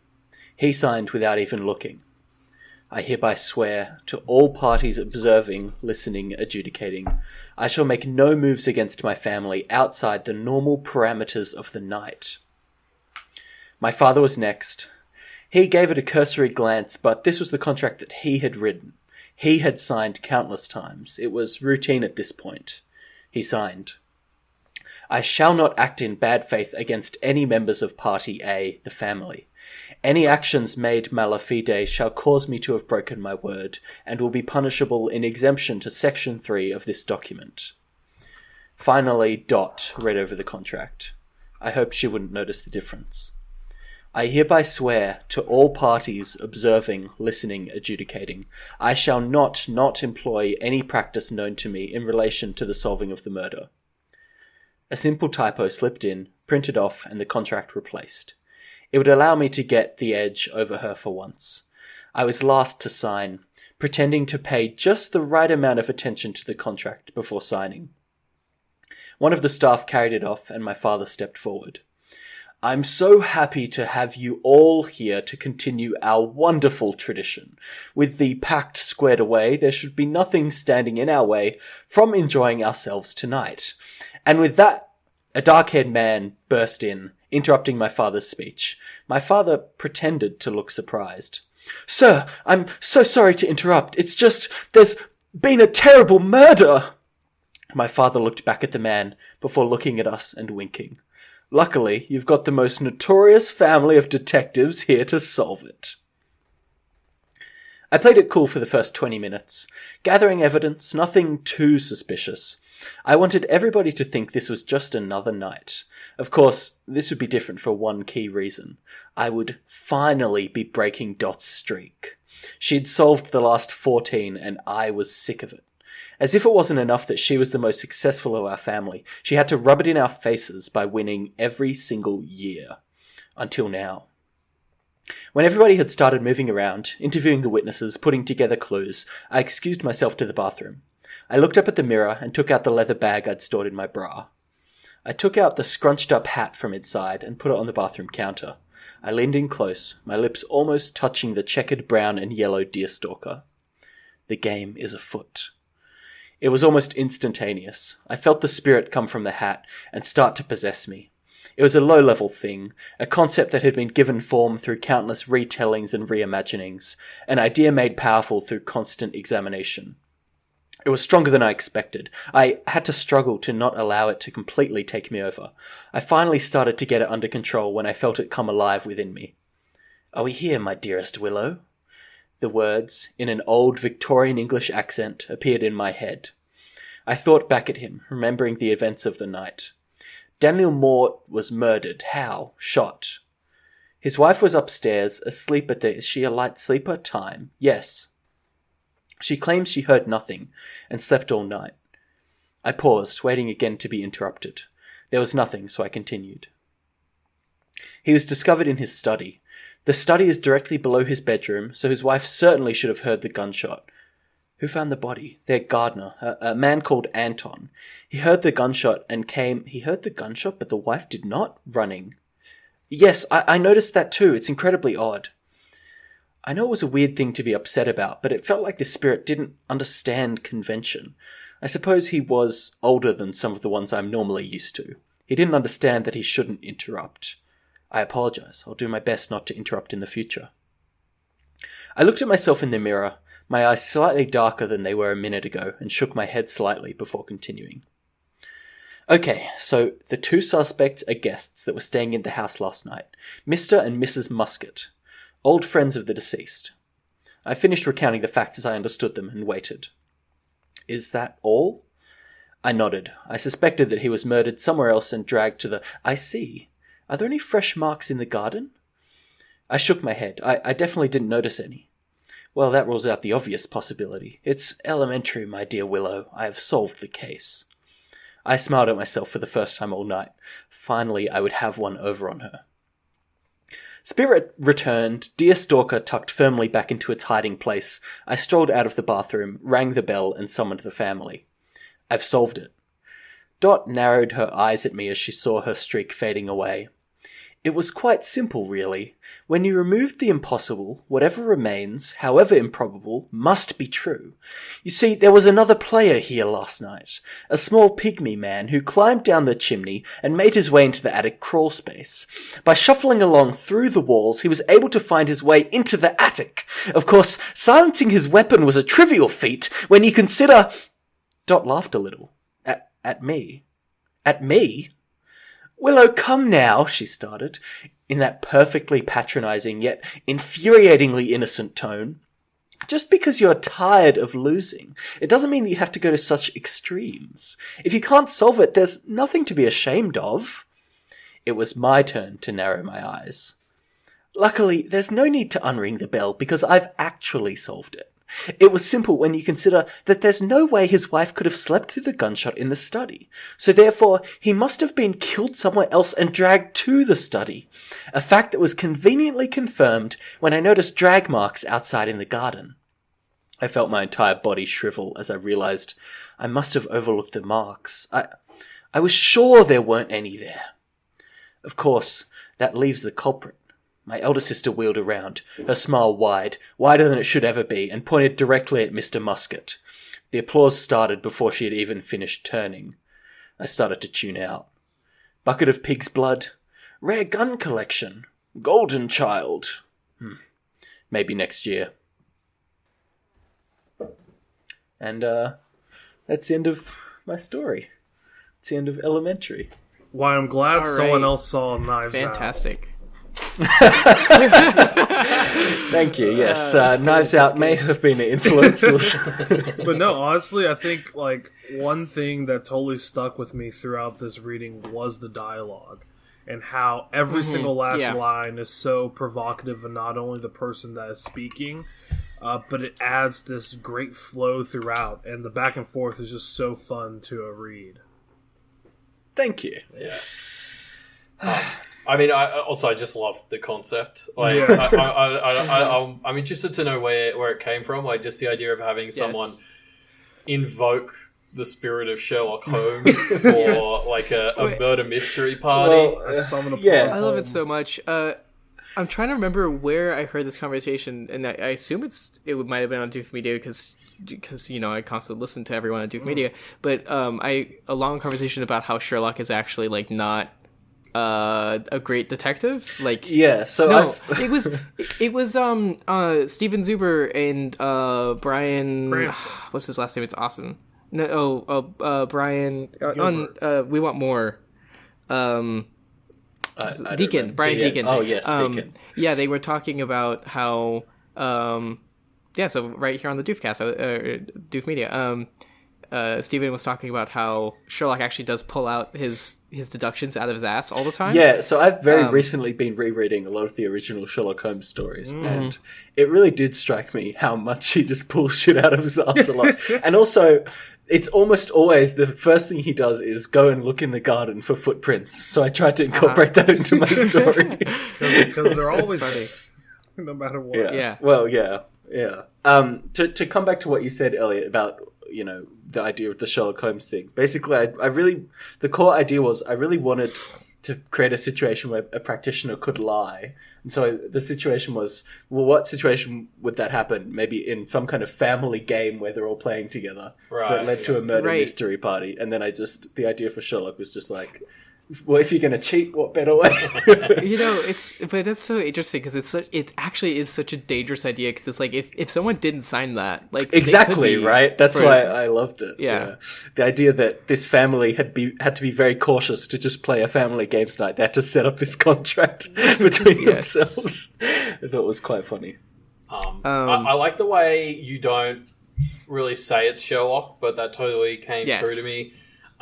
Through. Like I don't think I was 100% sure until he starts spouting out about when you remove the impossible. I was just like, oh yeah, like okay, this is the spirit of Sherlock, which is just hilarious.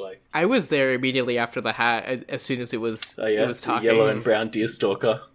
Yeah. Well, I mean, I didn't recognize that just because I don't know what a deerstalker is until now I do. Yeah. But no, just the first lines of the voice. Let me try to find it. Well, I mean, the first line, the line to turn it on is "the game is afoot." Yeah, that works pretty well. I tried to just throw my Sherlock Holmes cliches in there. Sorry, I'm getting comments in the chat about what the actual murder mystery was and how it all came together. So I'll tell you what the actual solution was. Basically, he was murdered by a guy, this Mr. Musket guy's friend in the garden. That was why the gunshot wasn't heard by the wife. The gardener was involved because Mr. Musket ended up paying off the gardener to drag the body back into the thing. And then bunch of stuff about, like, it's all planned out, but I didn't put it all in because it would just get away from the story. That you actually planned that out, because it seemed like it didn't seem like, I don't know. I would have totally believed you if you said, no, I just made it up on the spot. Like, it was. No, I thought for it to feel right, there had to be some actual mystery that Willow, the main character, had just fucked up. Yeah. I kind of like. I mean, if it had been me writing it, I wouldn't have come up with the mystery. I just would have included various wacky details at various times that didn't make sense, but it would have been like, yes, but you forgot about the chimney, and just like drop random clues that don't actually mean anything. Well, that was the thing with Sherlock's solving it with a pygmy man who climbed into the house. Yes. Again, that's such a stupid Sherlock Holmes solution that I thought would just work so well. Yeah, the Sherlock mysteries are not made to be solvable. Real quick, I want to a bird on a motorcycle donated $8.89 specifically to get us to round us up to 1,300. Nice. To just make that a flat. So I appreciate that. Thank you, Bird. It's beautiful. Appreciate it. I'll donate another 1 cent and then we'll just keep it going. I think it was a Kyrgyzstan who was doing that before. Yeah, just rounding it out. Yeah, Kyrgyzstan will appreciate it when they wake back up. That's a good donating model. That's brilliant. Donate $1 and 1 cent. Yeah. I want to. So I really like the characterization of this main character. They're like, they want to be smart, but they're having to cheat. Right? Yeah, exactly. So what was? Sorry, I missed it in the dialogue and I didn't have time to check. What was the typo that was entered? Oh, so it's such a stupid one. That's what I liked as well. She just adds, so instead of the contract saying, I shall not employ any practice known to me, it says, I shall not employ, which is the exact kind of... Really? Oh my god, I didn't the exact kind of it. typo, exactly, that you would skim over as a person. And it's such a stupid little thing. I had to go back and find it the first time I read the story, because it was typo, and I was like, what? And I was trying to figure it out, and then it took me 3 times reading it before I was like, there's 2 nots. I'm glad that worked. I was unsure whether that would happen or not. So infuriating. Now I'm imagine top 500 reasons I would die as a practitioner. It's funny though.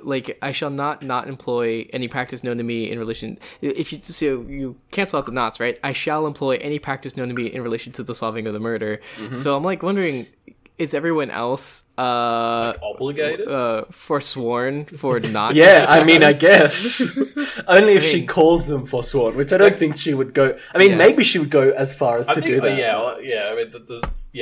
I think what would be really interesting is seeing the accidental repercussions from something stupid like this. If you play a stupid game like this and then suddenly you or your whole family's lives are ruined, and it's exactly, you idiot. Yeah.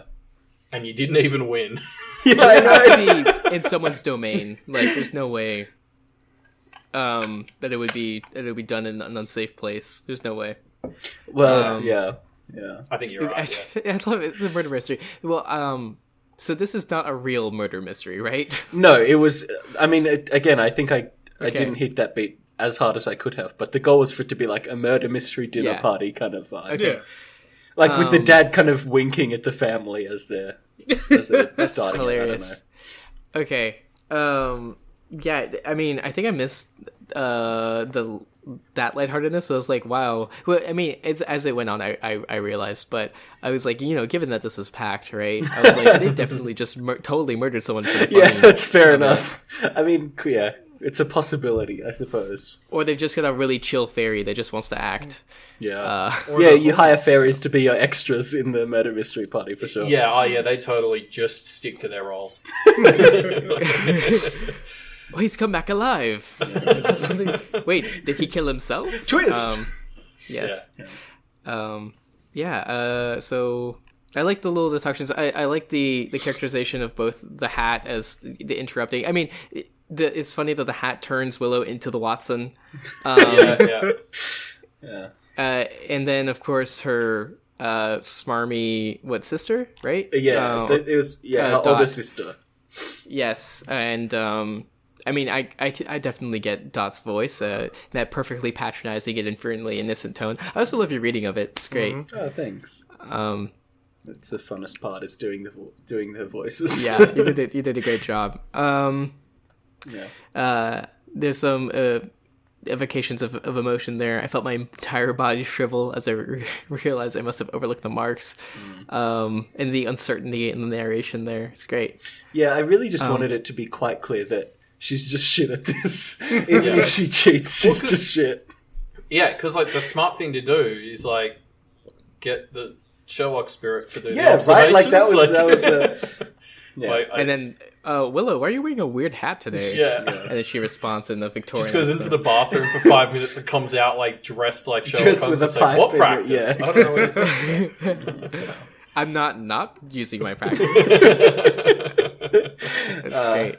I just kind of wanted to do a silly little story. I don't know. Yeah, it is. I appreciate that. All the Pact stories are always so bleak. I wanted to see what some of the fun that being a practitioner would have, and that's where absolutely this was meant to come from. Well, the levity is appreciated. Okay, what do you think you learned writing this piece, Reuben? It's just always harder to realize your ideas than it should be, right? There are so many things where I would want to go back and redo things. I feel like the Poirot scene of revealing the truth didn't quite pan out as much as I'd want, just because it's hard to seed all of that stuff early on. Yeah. I kind of wanted it to be this thing of I wanted to hint more clues in the actual text, so that you could kind of figure it out with Willow, but also realize that she was getting it wrong. But I don't know. It just never really came along. For the bad explanation, or if you had a lot more time, for Sherlock's bad explanation to kind of make sense to you as you're going. Yeah, exactly. And I wanted Sherlock's explanation to be, of course, that's the logical explanation, that makes sense, and then it's just so obviously wrong. And then you have the sister drop some stuff, and you go through it with her of oh fuck. Yeah, of course that can't be right. Yeah.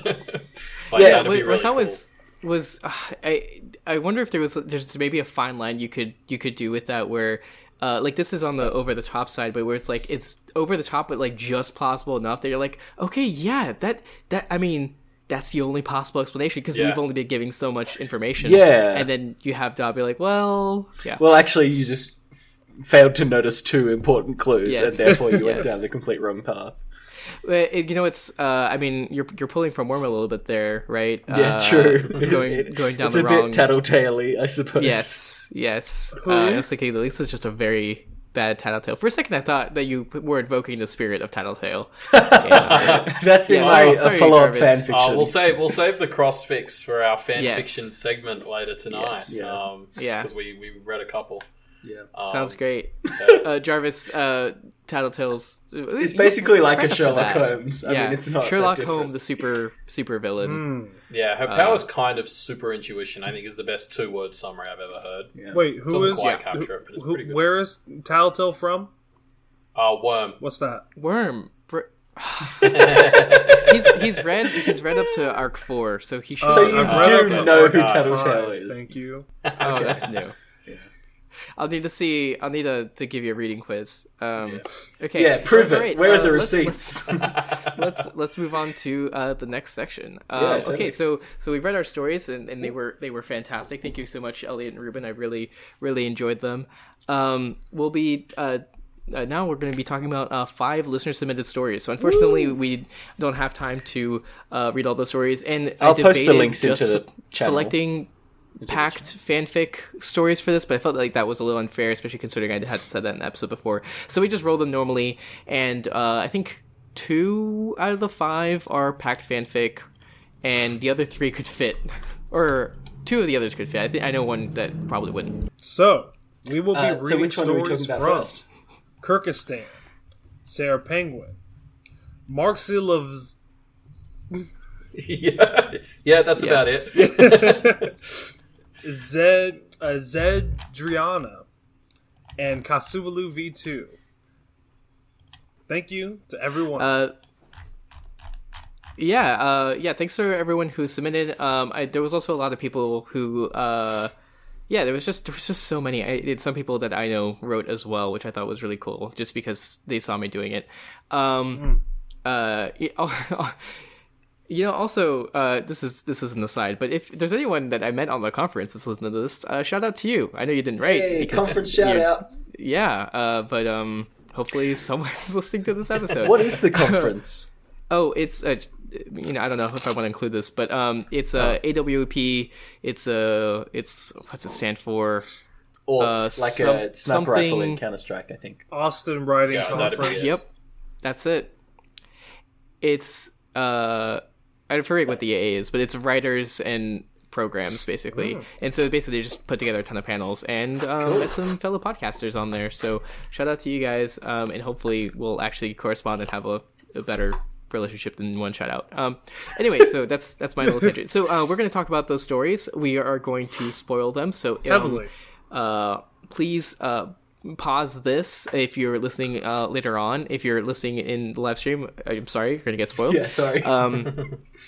But if you haven't read them, please go and do that because they're fantastic and worth reading. For their surprises without getting spoiled. We'll wait for you. Don't worry. And of course, if you weren't selected this week, don't worry. Every single time that you do the right thing, your chance of getting selected goes up. So it is absolutely worth keep writing. So, which is the first we're going to go over, Jarvis? First one we're going to go over is the first story is going to be by Zedriana with Pact, Practice, and Conviction with Almost Perfect. I think it's more Zedarian. Listen, I can only say so many words. Hey, Jarvis, it's okay. It's a username. Usernames are all worse. All right. So to summarize, so they use the words pact, practice, and conviction. That was their rolled word. They wrote almost perfect. Almost. I think this is pact fanfiction. Yes. The thing I liked about this is they take the word practice and use the other meaning of it that isn't like pact practitioner practice, but like practicing, practice. like to do something. Yeah, they really latched onto practice in a fun way. Yeah, it's but really it's cool. like it's someone practicing the practice. Like, yeah, I like it. Yeah. So let me go ahead and summarize. So we start off with this character is drawing a diagram on the ground, and it's very quickly that we understand that they're a novice at this. They're trying to be very careful. We have this dialogue, inner dialogue. It's going to be very convincing. That's fine. That's its nature. But you're too young to make a pact for real, and it can't make you say yes. And it's like continuously like rehearsing, repeating to themselves, don't make any rash decisions, be careful, whatever they say no, say you'll think about it. Don't even say no, say you'll think about it, and so on and so on. Do you know what it reminded me of? It reminded me of people who are stressed out about making phone calls, how you rehearse like your script before you make a phone call. I have no idea what you're talking about. I don't do that. You do. Yeah, I do. I write out what my purpose is when I do a phone call. That's like, that helps me so much. Just to be like, oh, this is the reason I'm calling. And to go in with a plan. Anyway. Yeah. Probably shouldn't have needed a sip of water during my drink my that bit. water. It's okay. So they set out these offerings for the creature that appears. The creature appears, it's this tall man in a sharp black suit that looks normal, but also, as we go through, a little bit wrong. And from the get-go, our main character is off-put. The person appears before they even knew that they were going to appear, interrupting their mantra. And it already knows everything about them, knows that this is a practice summoning. They're going to say no. They don't want to accept anything. And they give like a little compliment, but like criticize at the same time. we'll get back to that later. So we're just like shocked, we're reeling, and we're like also teased. We're like, oh god, this character's already gotten way too deep. But it turns out they did do it in a fairly safe way. I think they pulled it off. Yeah. Yeah, they almost fuck up at the very end. Yes. To be honest, that would have worked on me. I was going to be like, I would have taken that card. I was expecting them to take the card. Then they're like, I'll think about it. And I was like, ooh, oh yeah, good one. Would have got me. I got the impression this was some sort of incarnation of death or something. Yeah. Just to very quickly finish off the summary for those who didn't read it. So no, it's totally okay. The creature, after teasing the main character, offers a business card, and I assume that he was just going to take it because it's such an innocuous thing. Like I was already like, oh, what's on the card? And the main character says, I'll think about it. So they actually they kept with their thing. And then the creepy, it's now very creepy, says, you can't blame me for trying, can you? And it disappears. With the only one of the offerings gone is the inkwell, which was commented on. Brilliant. Like the gotcha works both ways, where I didn't think it was going to get me, but it kind of did without us falling. So yeah, brilliant.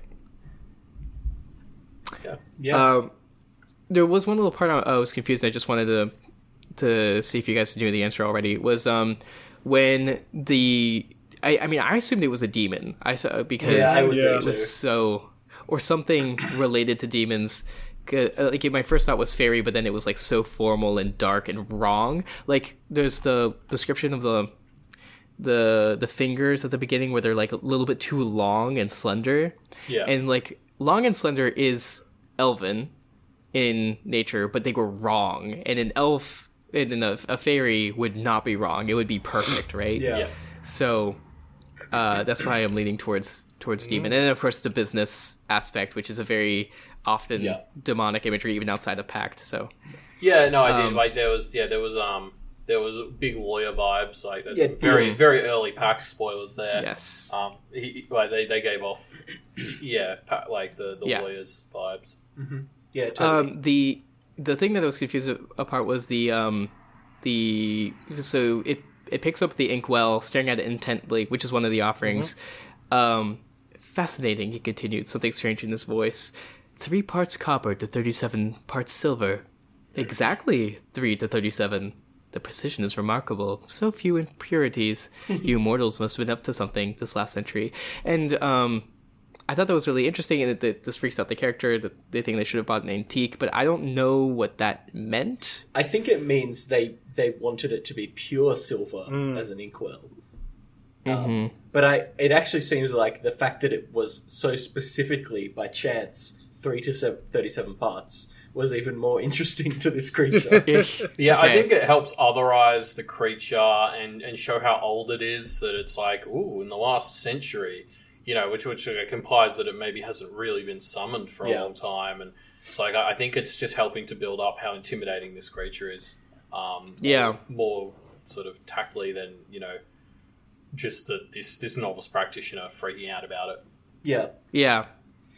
Yeah, so that was the only thing of just like, I'm not entirely sure what, like, if I don't necessarily need to know why the creature finds it interesting, but I need to know what the character thinks is the reason. Like, is it like, just like what direction basically of like, is is the creature mad about it or happy about it? That's basically... It does seem like a thread that I would almost expect to be involved later in the story. Like if there was more. Yeah.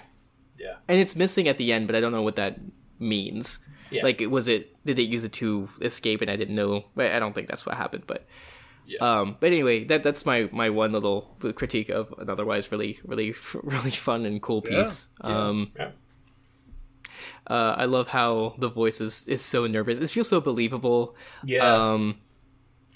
And while like stuff like the room isn't described or like what the person looks like, it does not matter. Like it wasn't missing to me. So I was picturing this in a dim study and they're drawing on the wooden floor and just causing a mess. I pictured it in one specific location of Pact that. Yes. the library. Yeah. Like, I just kind of pictured it as taking place in the library. That's sort of my go-to for drawing big circles on the floor, I guess. I thought the voice of, I don't know, Death, the demon, whatever, was very good. I really liked its tone. It worked quite well. Yeah. I love the description of what the items are. I'm gonna just read it because why not? A very good selection, the man said amiably after a moment. A token of a raven's end, death's death, if you will. A fragment of knowledge from a time when the world was darker and stranger. A quite direct offer of a contract, signed in blood.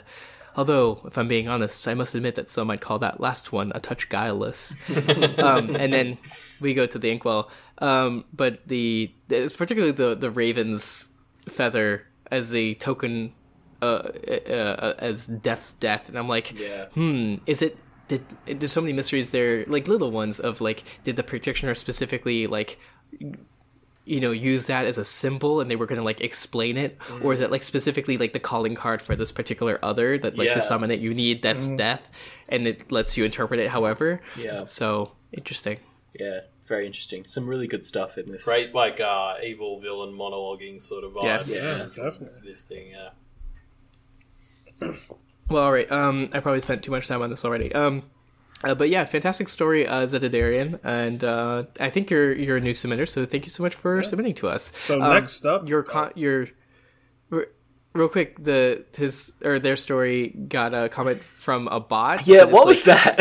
I don't know. So the name of the bot is Botrick Bateman, like Patrick Bateman from Psycho, or American Psycho. Yeah. So there's a scene in that movie where the main character Patrick Bateman picks up another businessman's card and like has an orgasmic experience feeling it. And I'm pretty sure this is literally a line from the script or something. From the book. The novelization. It's I pick up Montgomery's card and actually finger it for the sensation the card gives off to the pads of my fingers. That's a sexual thing. I'm sorry if that's too much. Yeah. Nice, it's like prices. 3 or 4 a.m. So let's get into it. Yeah, that's fine. Weird stuff. And the fish says, "Yeah," I say offhandedly, giving Price the card like I don't give a shit, but I'm finding it hard to swallow. So this was really unnecessary, and bots are really annoying. However, it's fun. I appreciated it nonetheless. Yeah, it was good. Yeah, also it's fun. It's a tone fun little what the fuck after reading this story. Yeah. All right. So next up is Kasubalu V2 with "Let Me Be Your Port and Gate." Oh yeah, I like this one. Yeah. Which that seems like a reference that I do not get. I don't think it's not a Pact reference that I specifically. Not specifically. Wait, I don't mean to. Oh wait, never mind. Sorry, I'm a little confused. 1 second. Did I read the story? Oh my god, I don't think I did. Oh dear. Okay, so someone else put somewhere. I don't know. I really thought I went over it twice. I was like, okay, I read that one. I think I don't know what happened. I totally didn't read Kasubalu's story. I'm very, very sorry. This has never happened before. Well, it has happened before, but then we paused the recording and then I read it. So, but you can't pause a live stream.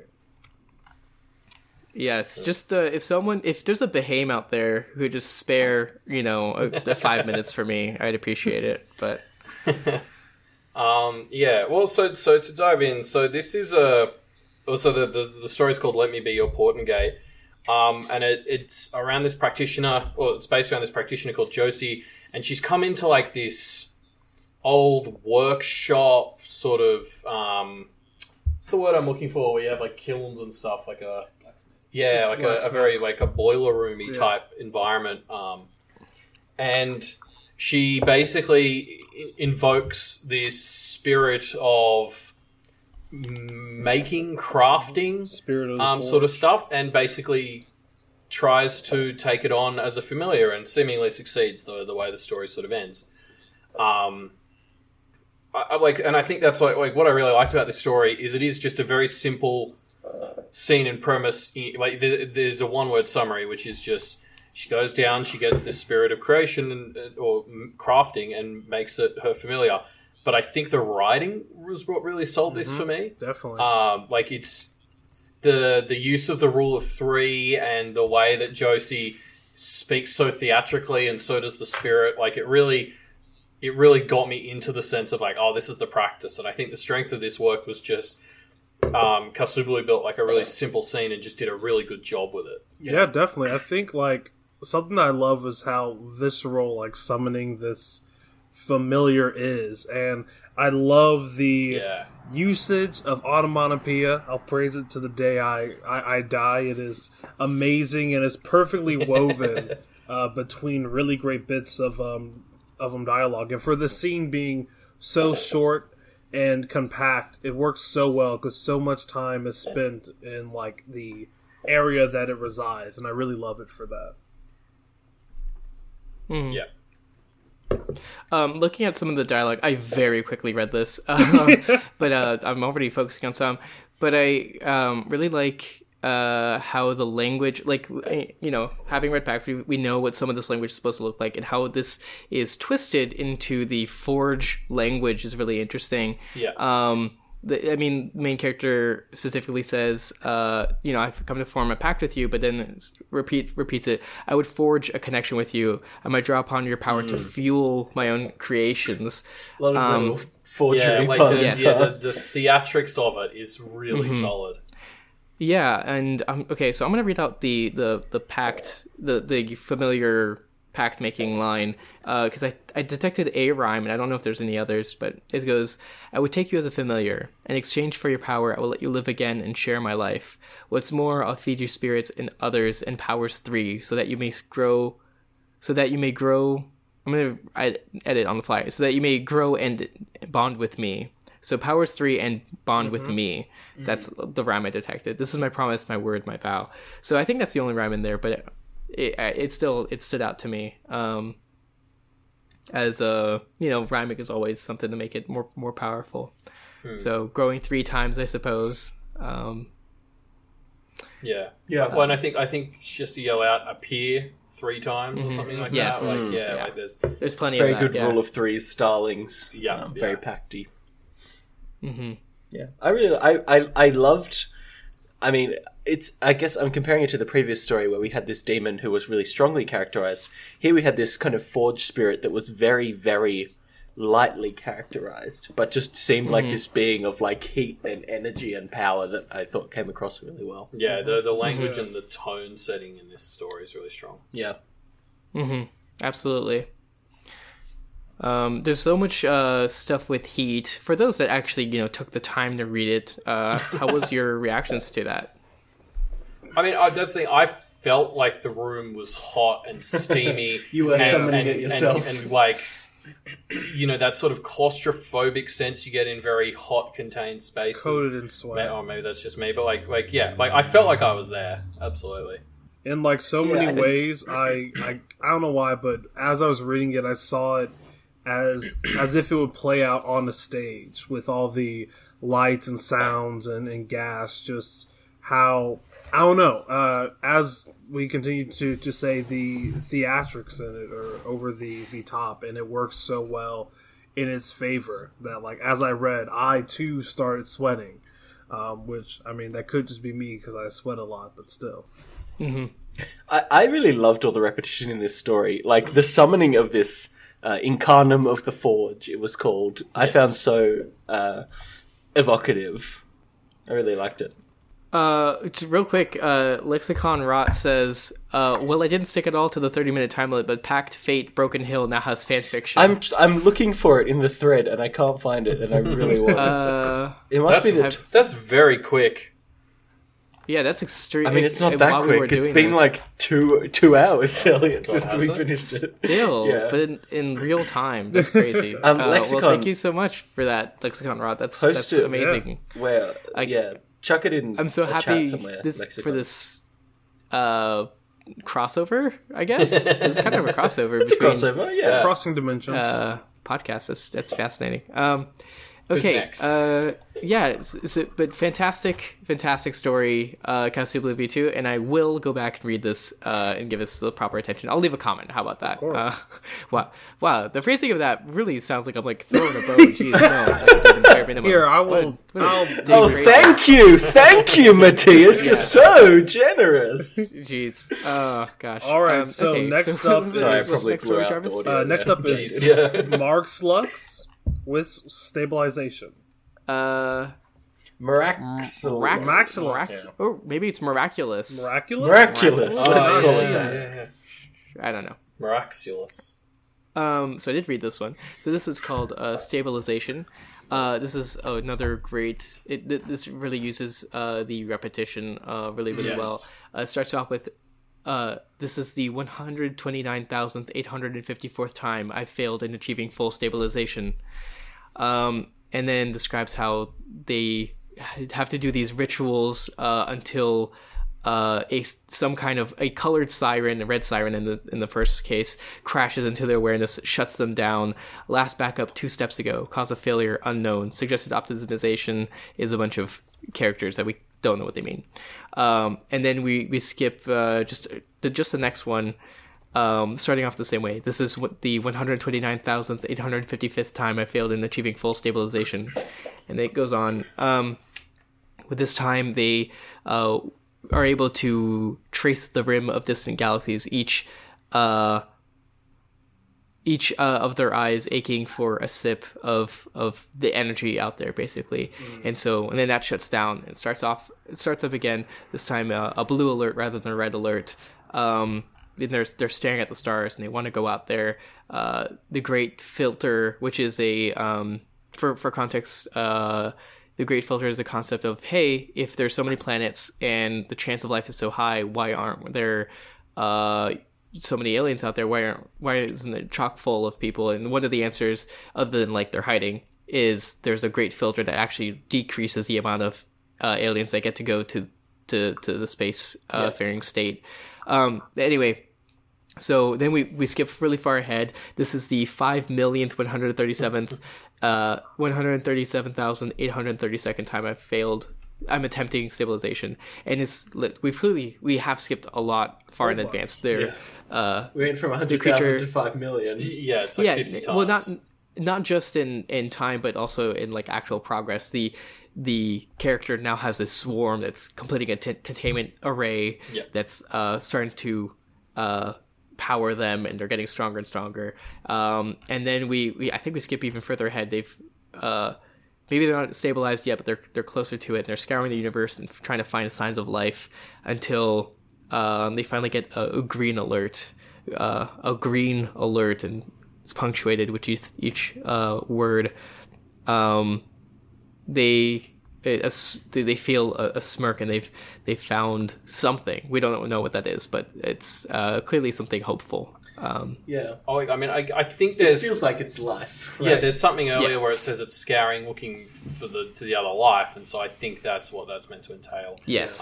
I guess my one question there was what the opening failed launch backup or whatever. I wasn't quite sure how that tied into the other stuff. I don't know. I got a bit confused because opening with the failed startup made me think that it was that we're going to focus on the more technological problem, and then that thread's kind of dropped, and it's fine. But I'm just curious if that came back up and I missed it, or what happened there. Yeah, I think you're right that the stabilization kind of fades into the background as it's sort of solved a little bit off screen, or just not as important, and the priorities shift to getting out to the stars. I think that's probably the case of the writer realizing what the story becomes more about. Right. Yeah. But I feel like it could definitely be tied to something of why or what caused. I think what caused them to fail stabilization, what caused them to get in the state, is something related to the Great Filter, because it says the Great Filter comes for us all. It's clear that they've made some kind of horrible mistake in their race in the past. Wasn't it the last member of? Yeah, that's I got this very last surviving member. There's some ecological or whatever kind of catastrophe. Or not just last surviving. Actually, I read a I don't want to call it. I don't know if a Reddit serial, like a web serial, but on Reddit. that was basically about humans all died, and then like the last 7 people like uploaded and infused themselves into an AI.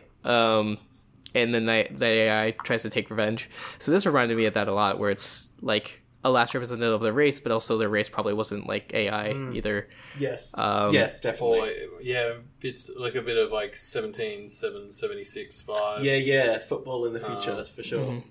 Yeah, I have not read that. You would love it, Matthias. Knowing you would absolutely love 17776. It's I really do like though the framing device of this story, like the stabilization or the blocks of each kind of boot or whatever it is.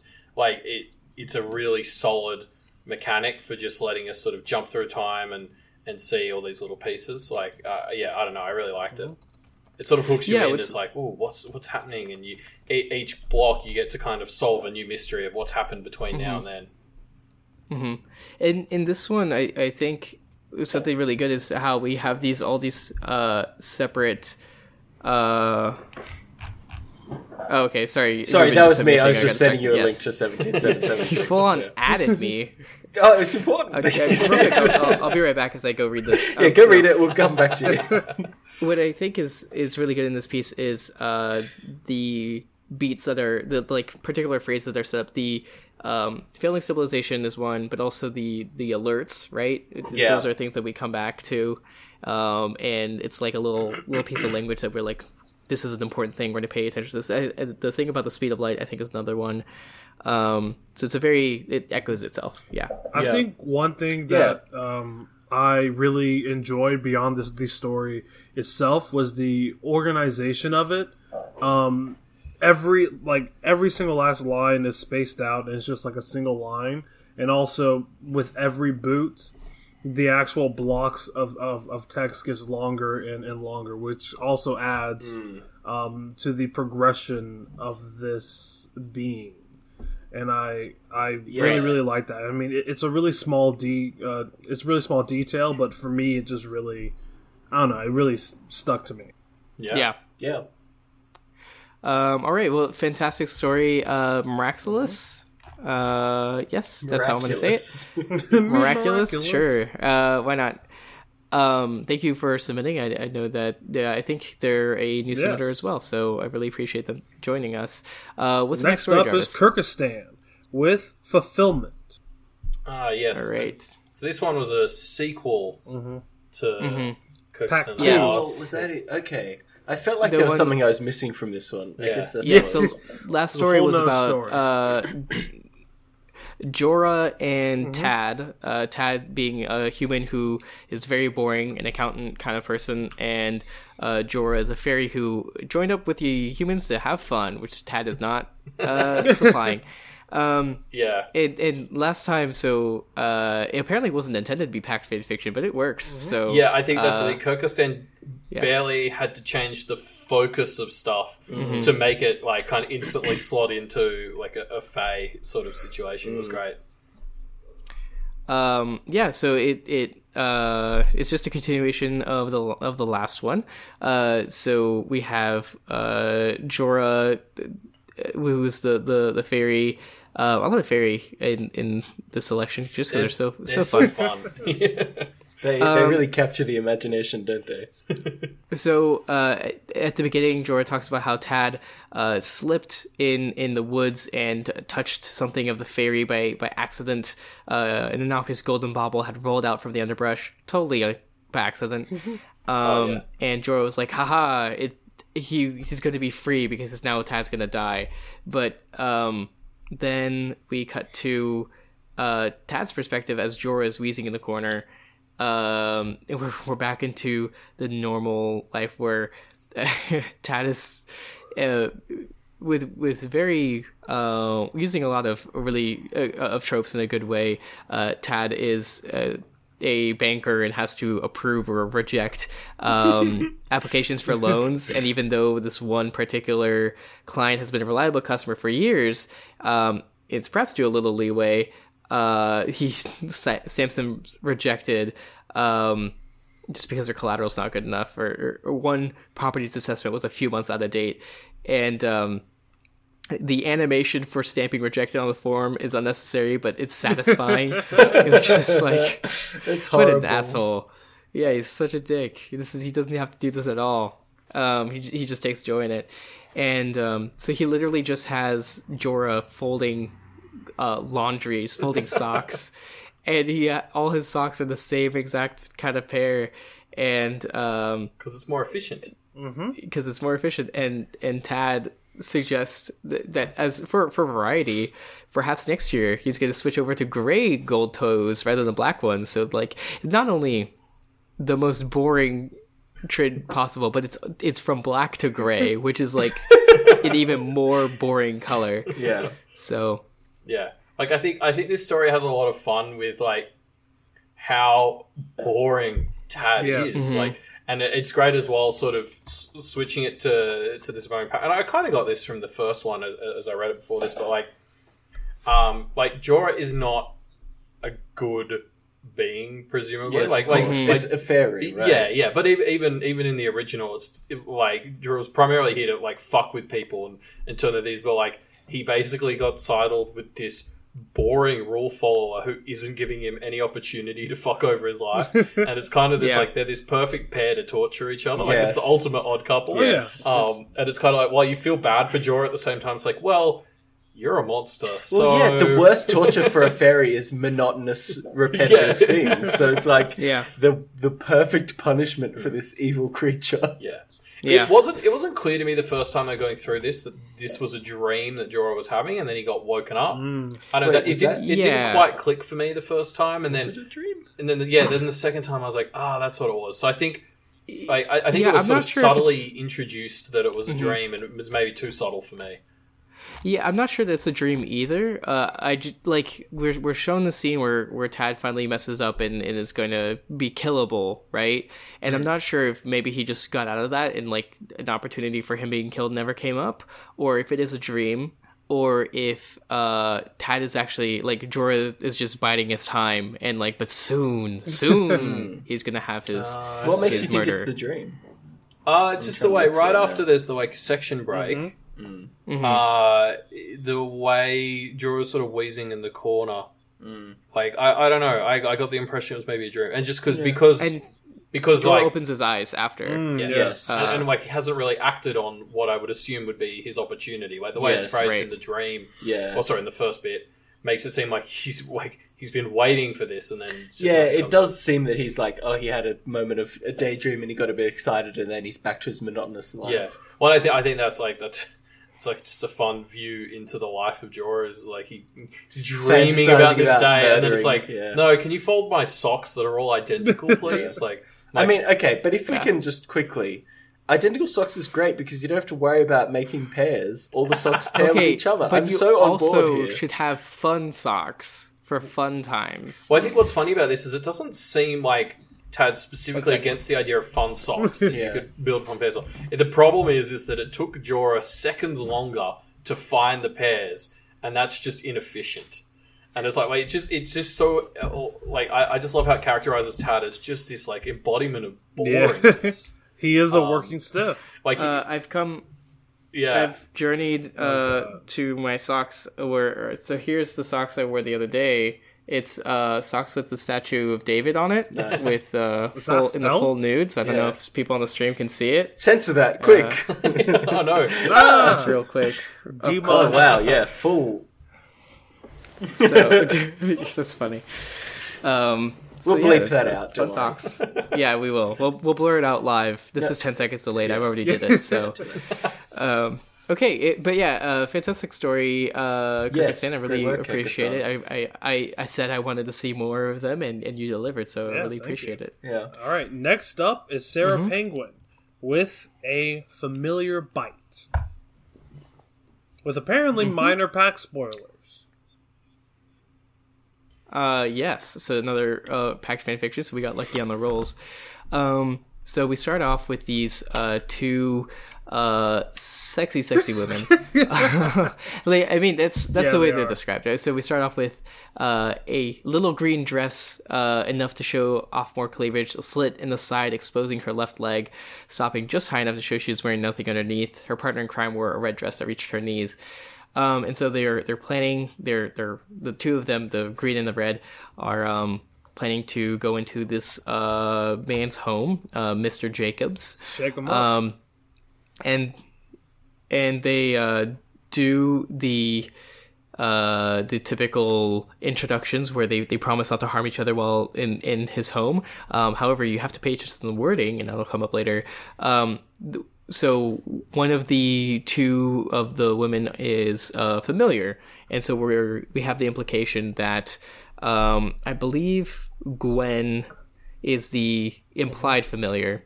Well, Gwen is the fairy, and I think so. Is the human, right? That's what I got from it, at least.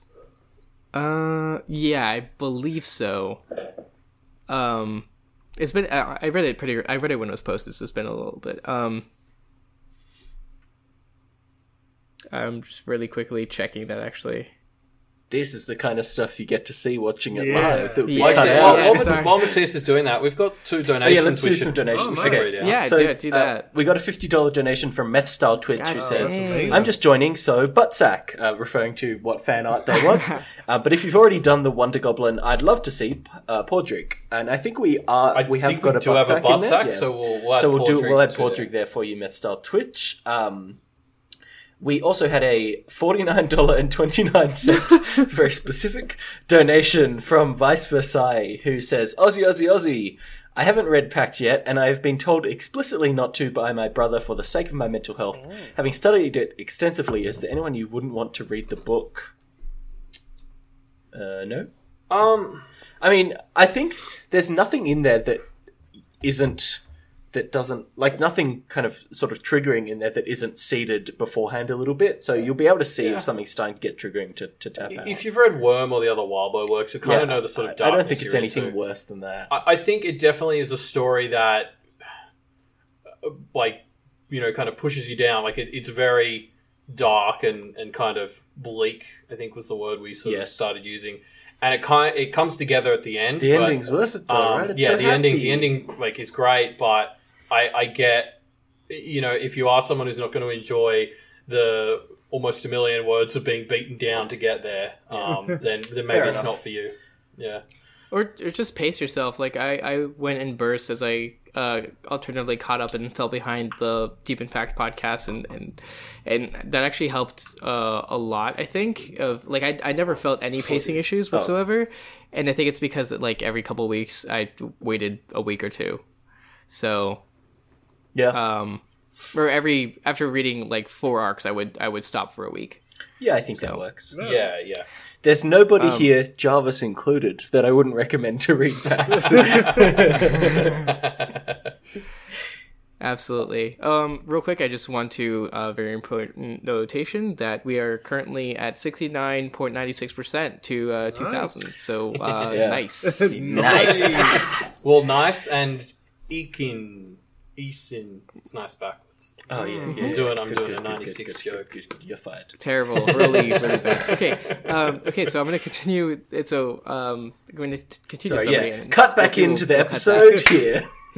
So I found out. So Elizabeth, yes, is the Gwen is the human. Okay. Wait, fuck. I'm already confused. All right, let's take a break. Do some more donations. Quick, somebody donate. Yeah, let's just take a 5 minute.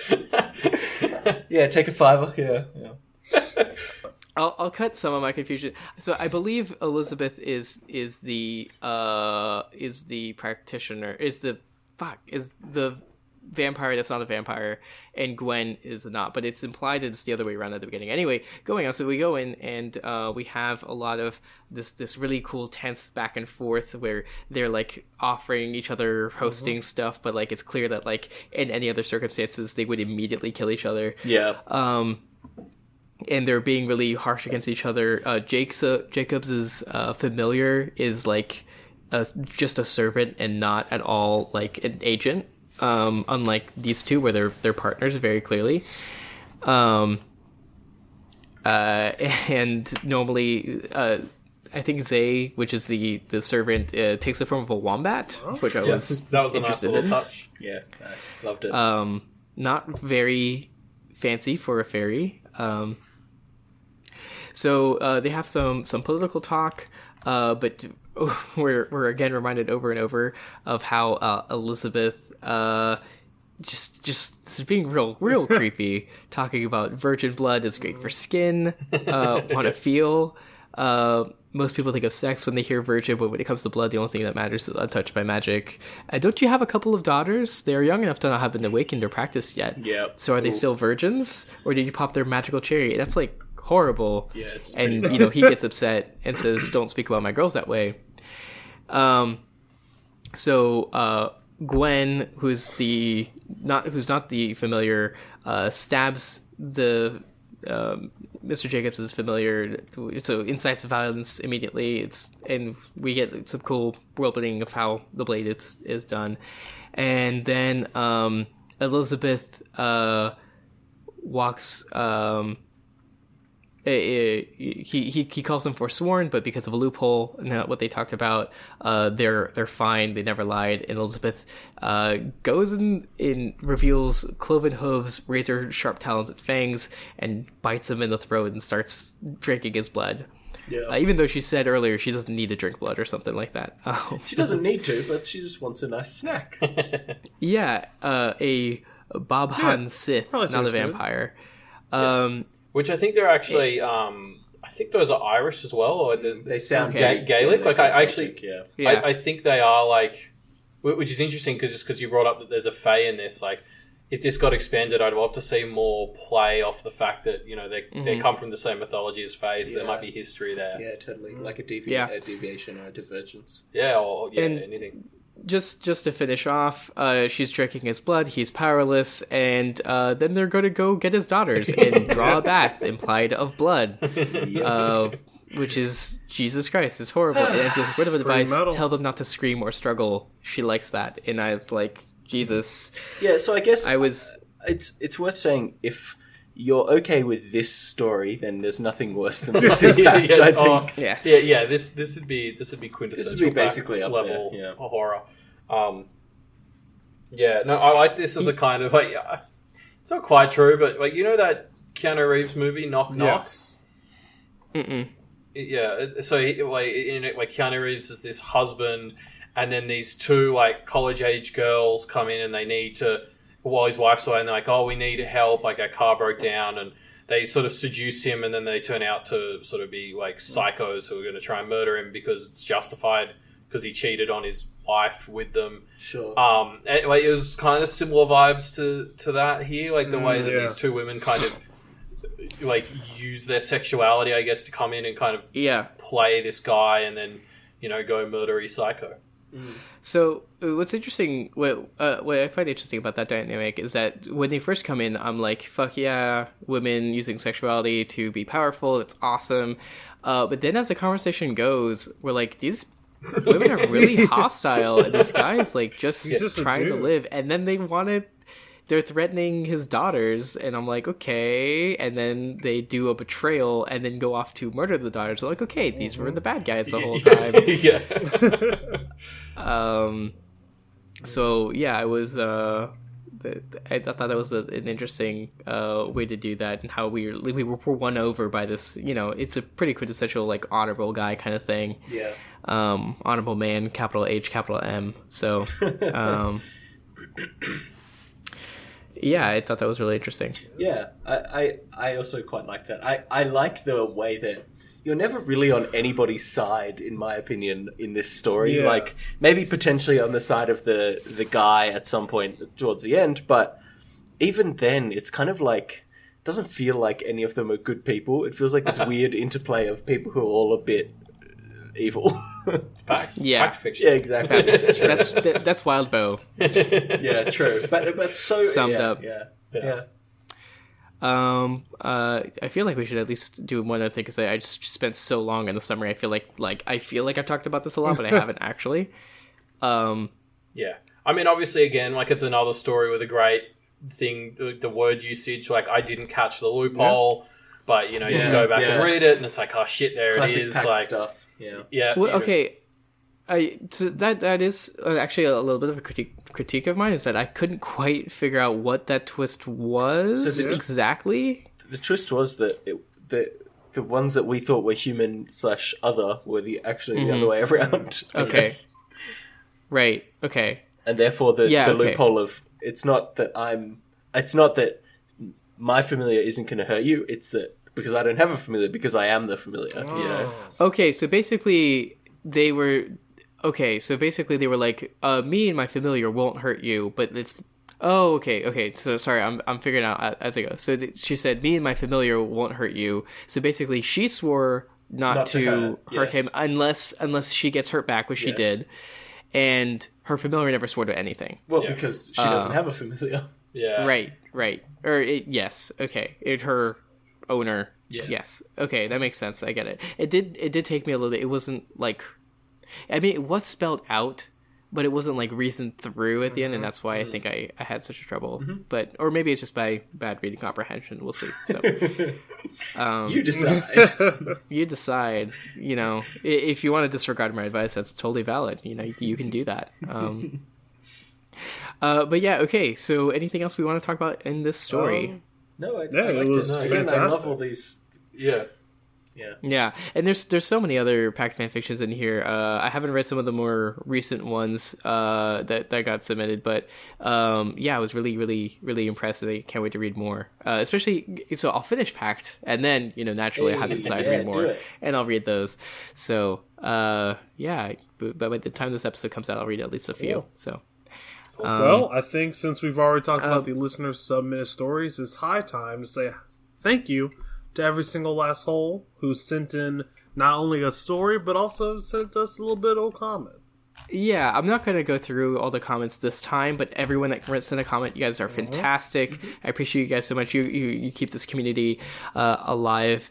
If you haven't left a comment, maybe consider after listening to this episode, go back and leave a comment on that episode, or leave a comment to the stories that are getting written already, because it's super, super helpful, and it keeps us wanting to write. Having someone else acknowledge you and stuff is really, really good. So, if you haven't read Pact, after you read a story, make a prediction about Pact and ask.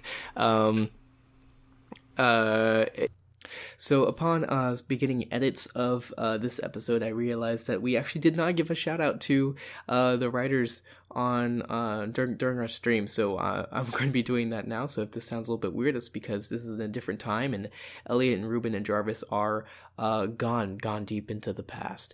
But I want to give a shout out to these amazing writers that joined us and took the time to do their stories and practice their craft. So thank you so much to Sarah Penguin, Kyrgyzstan, Zakatigi. Thank you to Bisexual Punch Party, Miraculous, who is a new person. Thank you for joining us, Miraculous. Captain Rhino, Giesa, who I assume is also a new writer. Thank you so much for joining us. Kausublu V2, No Goodbye, Lucasop86. Thank you to Paradox, Kellenero985, Zedidarian. Again, thank you for joining us, Zedidarian. Zorglord, Ace of Swords, Asgar Zygle, I know that you haven't written in a while, so thank you so much for picking us back up for All Packed Up. It's a good opportunity for you, for people to start back in. Thank you to Ghost Pac-Man 4, Sarah Euler Rewrites, who I know is a friend of mine. I don't know if she's actually going to listen to this, but thanks for writing along with us. And thank you to Lexicon Rot, who wrote a fan fiction to the Pact RPG that the other primary members of the Doof cast were doing. Elliot, Reuben, and Matt and Scott did just a couple hours before. Actually, that was the segment before this Do the Right Thing segment on the 24-hour live stream. So they wrote it very, very quickly, because they ended up writing it during the episode. But yeah, thank you so much for writing, guys. I really hope to see your names continue to be in the comment section every week.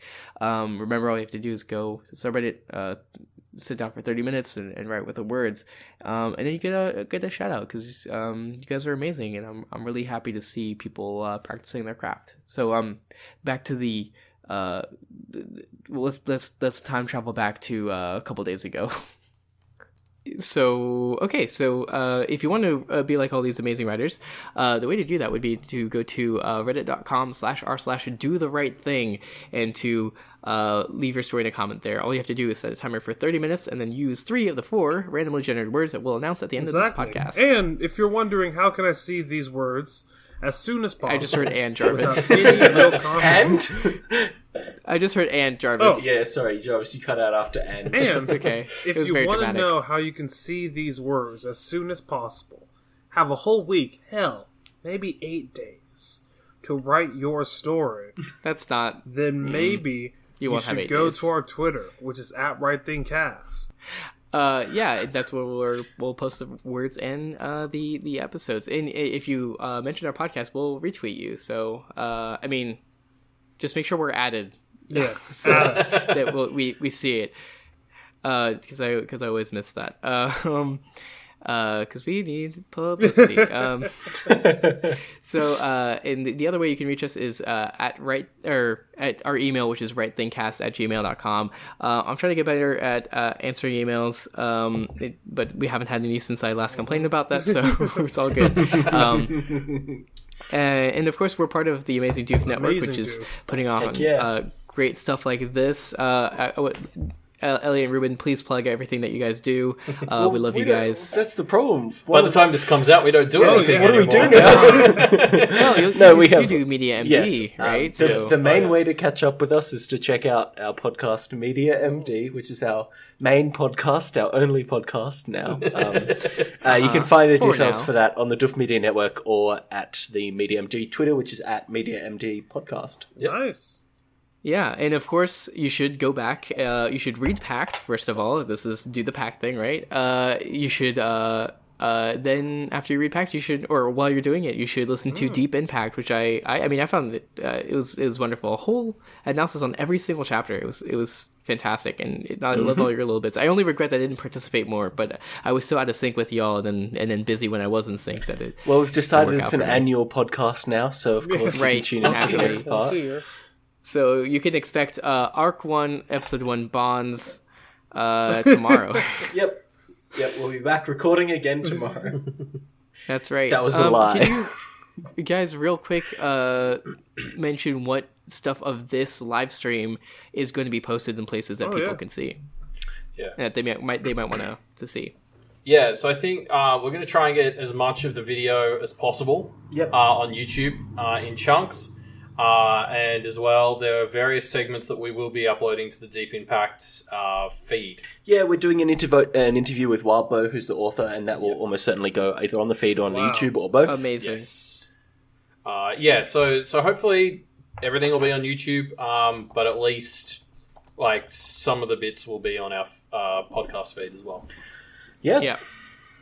I really can't wait to see everything. I've been so busy I haven't been able to tune in, and I embarrassed myself by forgetting that this live stream starts before we come on.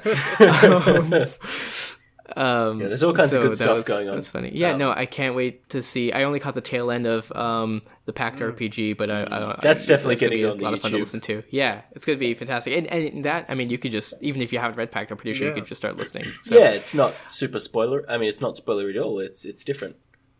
Yeah, so if you want to support all the amazing things we do on Doof Media, and some of these, actually, how much are we at right now on this charity list year? We're at about $1,500, $1,419 out of 2,000. Incredible, which is our next bonus goal. But we're hoping to get as high as we can. Now so just quickly before we wrap up here, we just got a $20 donation by JSO, who says, Reuben lied about recording Deep Impact tomorrow, drink. So that means we have a Forthorn drink that you have to drink from whenever you lie. Yeah, it's really bad. It has been sitting there for about 3 hours or more since it was last touched. It has not been touched since we started recording. Damn. So that's going to be really munchous. Some nice warm cola and whiskey and gin. Whatever else we ended up putting terrifying. In there.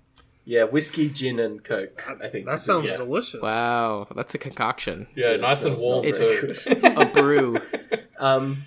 For more of the kind of stuff, check out the YouTube videos of this Yeah, stream. absolutely. And you can also see Jarvis and I's faces. But all that said, the best way to support us would be to donate to our Patreon, $1 a month or whatever else you can afford. What's a tier that we don't usually cover? I think the best tier is the $1 a month to join the Discord, honestly. Yep. There's so much content, and it's such a loving and supportive community. Yes. Yeah. I learned so much, honestly. It's fantastic. Yeah. And of course, you should donate to Wildbow's Patreon. And I think this is only the second time I've plugged it, just because it doesn't come up very much on Do the Right Thing. But he writes these fantastic stories, and they're absolutely deserving of some wealth for that. And so if you've read Pact, or if you're about to read Pact, maybe consider donating over there too. So, and that's the only reason an awesome trade love stream like this exists. All right, so let's just find out what next week's words are, Jarvis. So, next week's words are me. I don't have it pulled up yet either. No, More behind the scenes. In 1 second. I'll yes. Yeah, we didn't pull them up either. I can just give you some random words if you want. Porcupine. No. We rolled ahead of time. It's very important. We have rolled through very specific. Episode 100, I think. Oh wow! No, I think we're all up to 50. So we're actually we're only there's only 2 more. Oh, and then we could stop. I didn't use. No, it's relatable. Relatable. The contract will be over. The escape clause. So, do you want to use the ones that we rolled for 48, which is this one, or 49? Because I didn't do it replace for 48. Okay.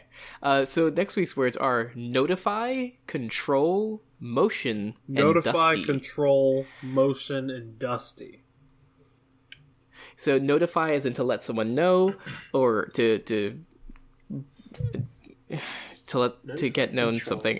Control to control something else, or like a control group maybe. Motion as in something that is moving from one place to another. Or dusty, something that's covered in dust. Little known fact: my cat's birth name was Dusty before I adopted him. How about this for a little story, guys? My motion detector that controls my outside light notified my phone that someone was out there. Oh, it's my best friend Dusty. It's really good. That's great. That was less than 30 minutes. Yeah, that was so easy. Fantastic. Wow. Barely even a pretty challenge. good story, right?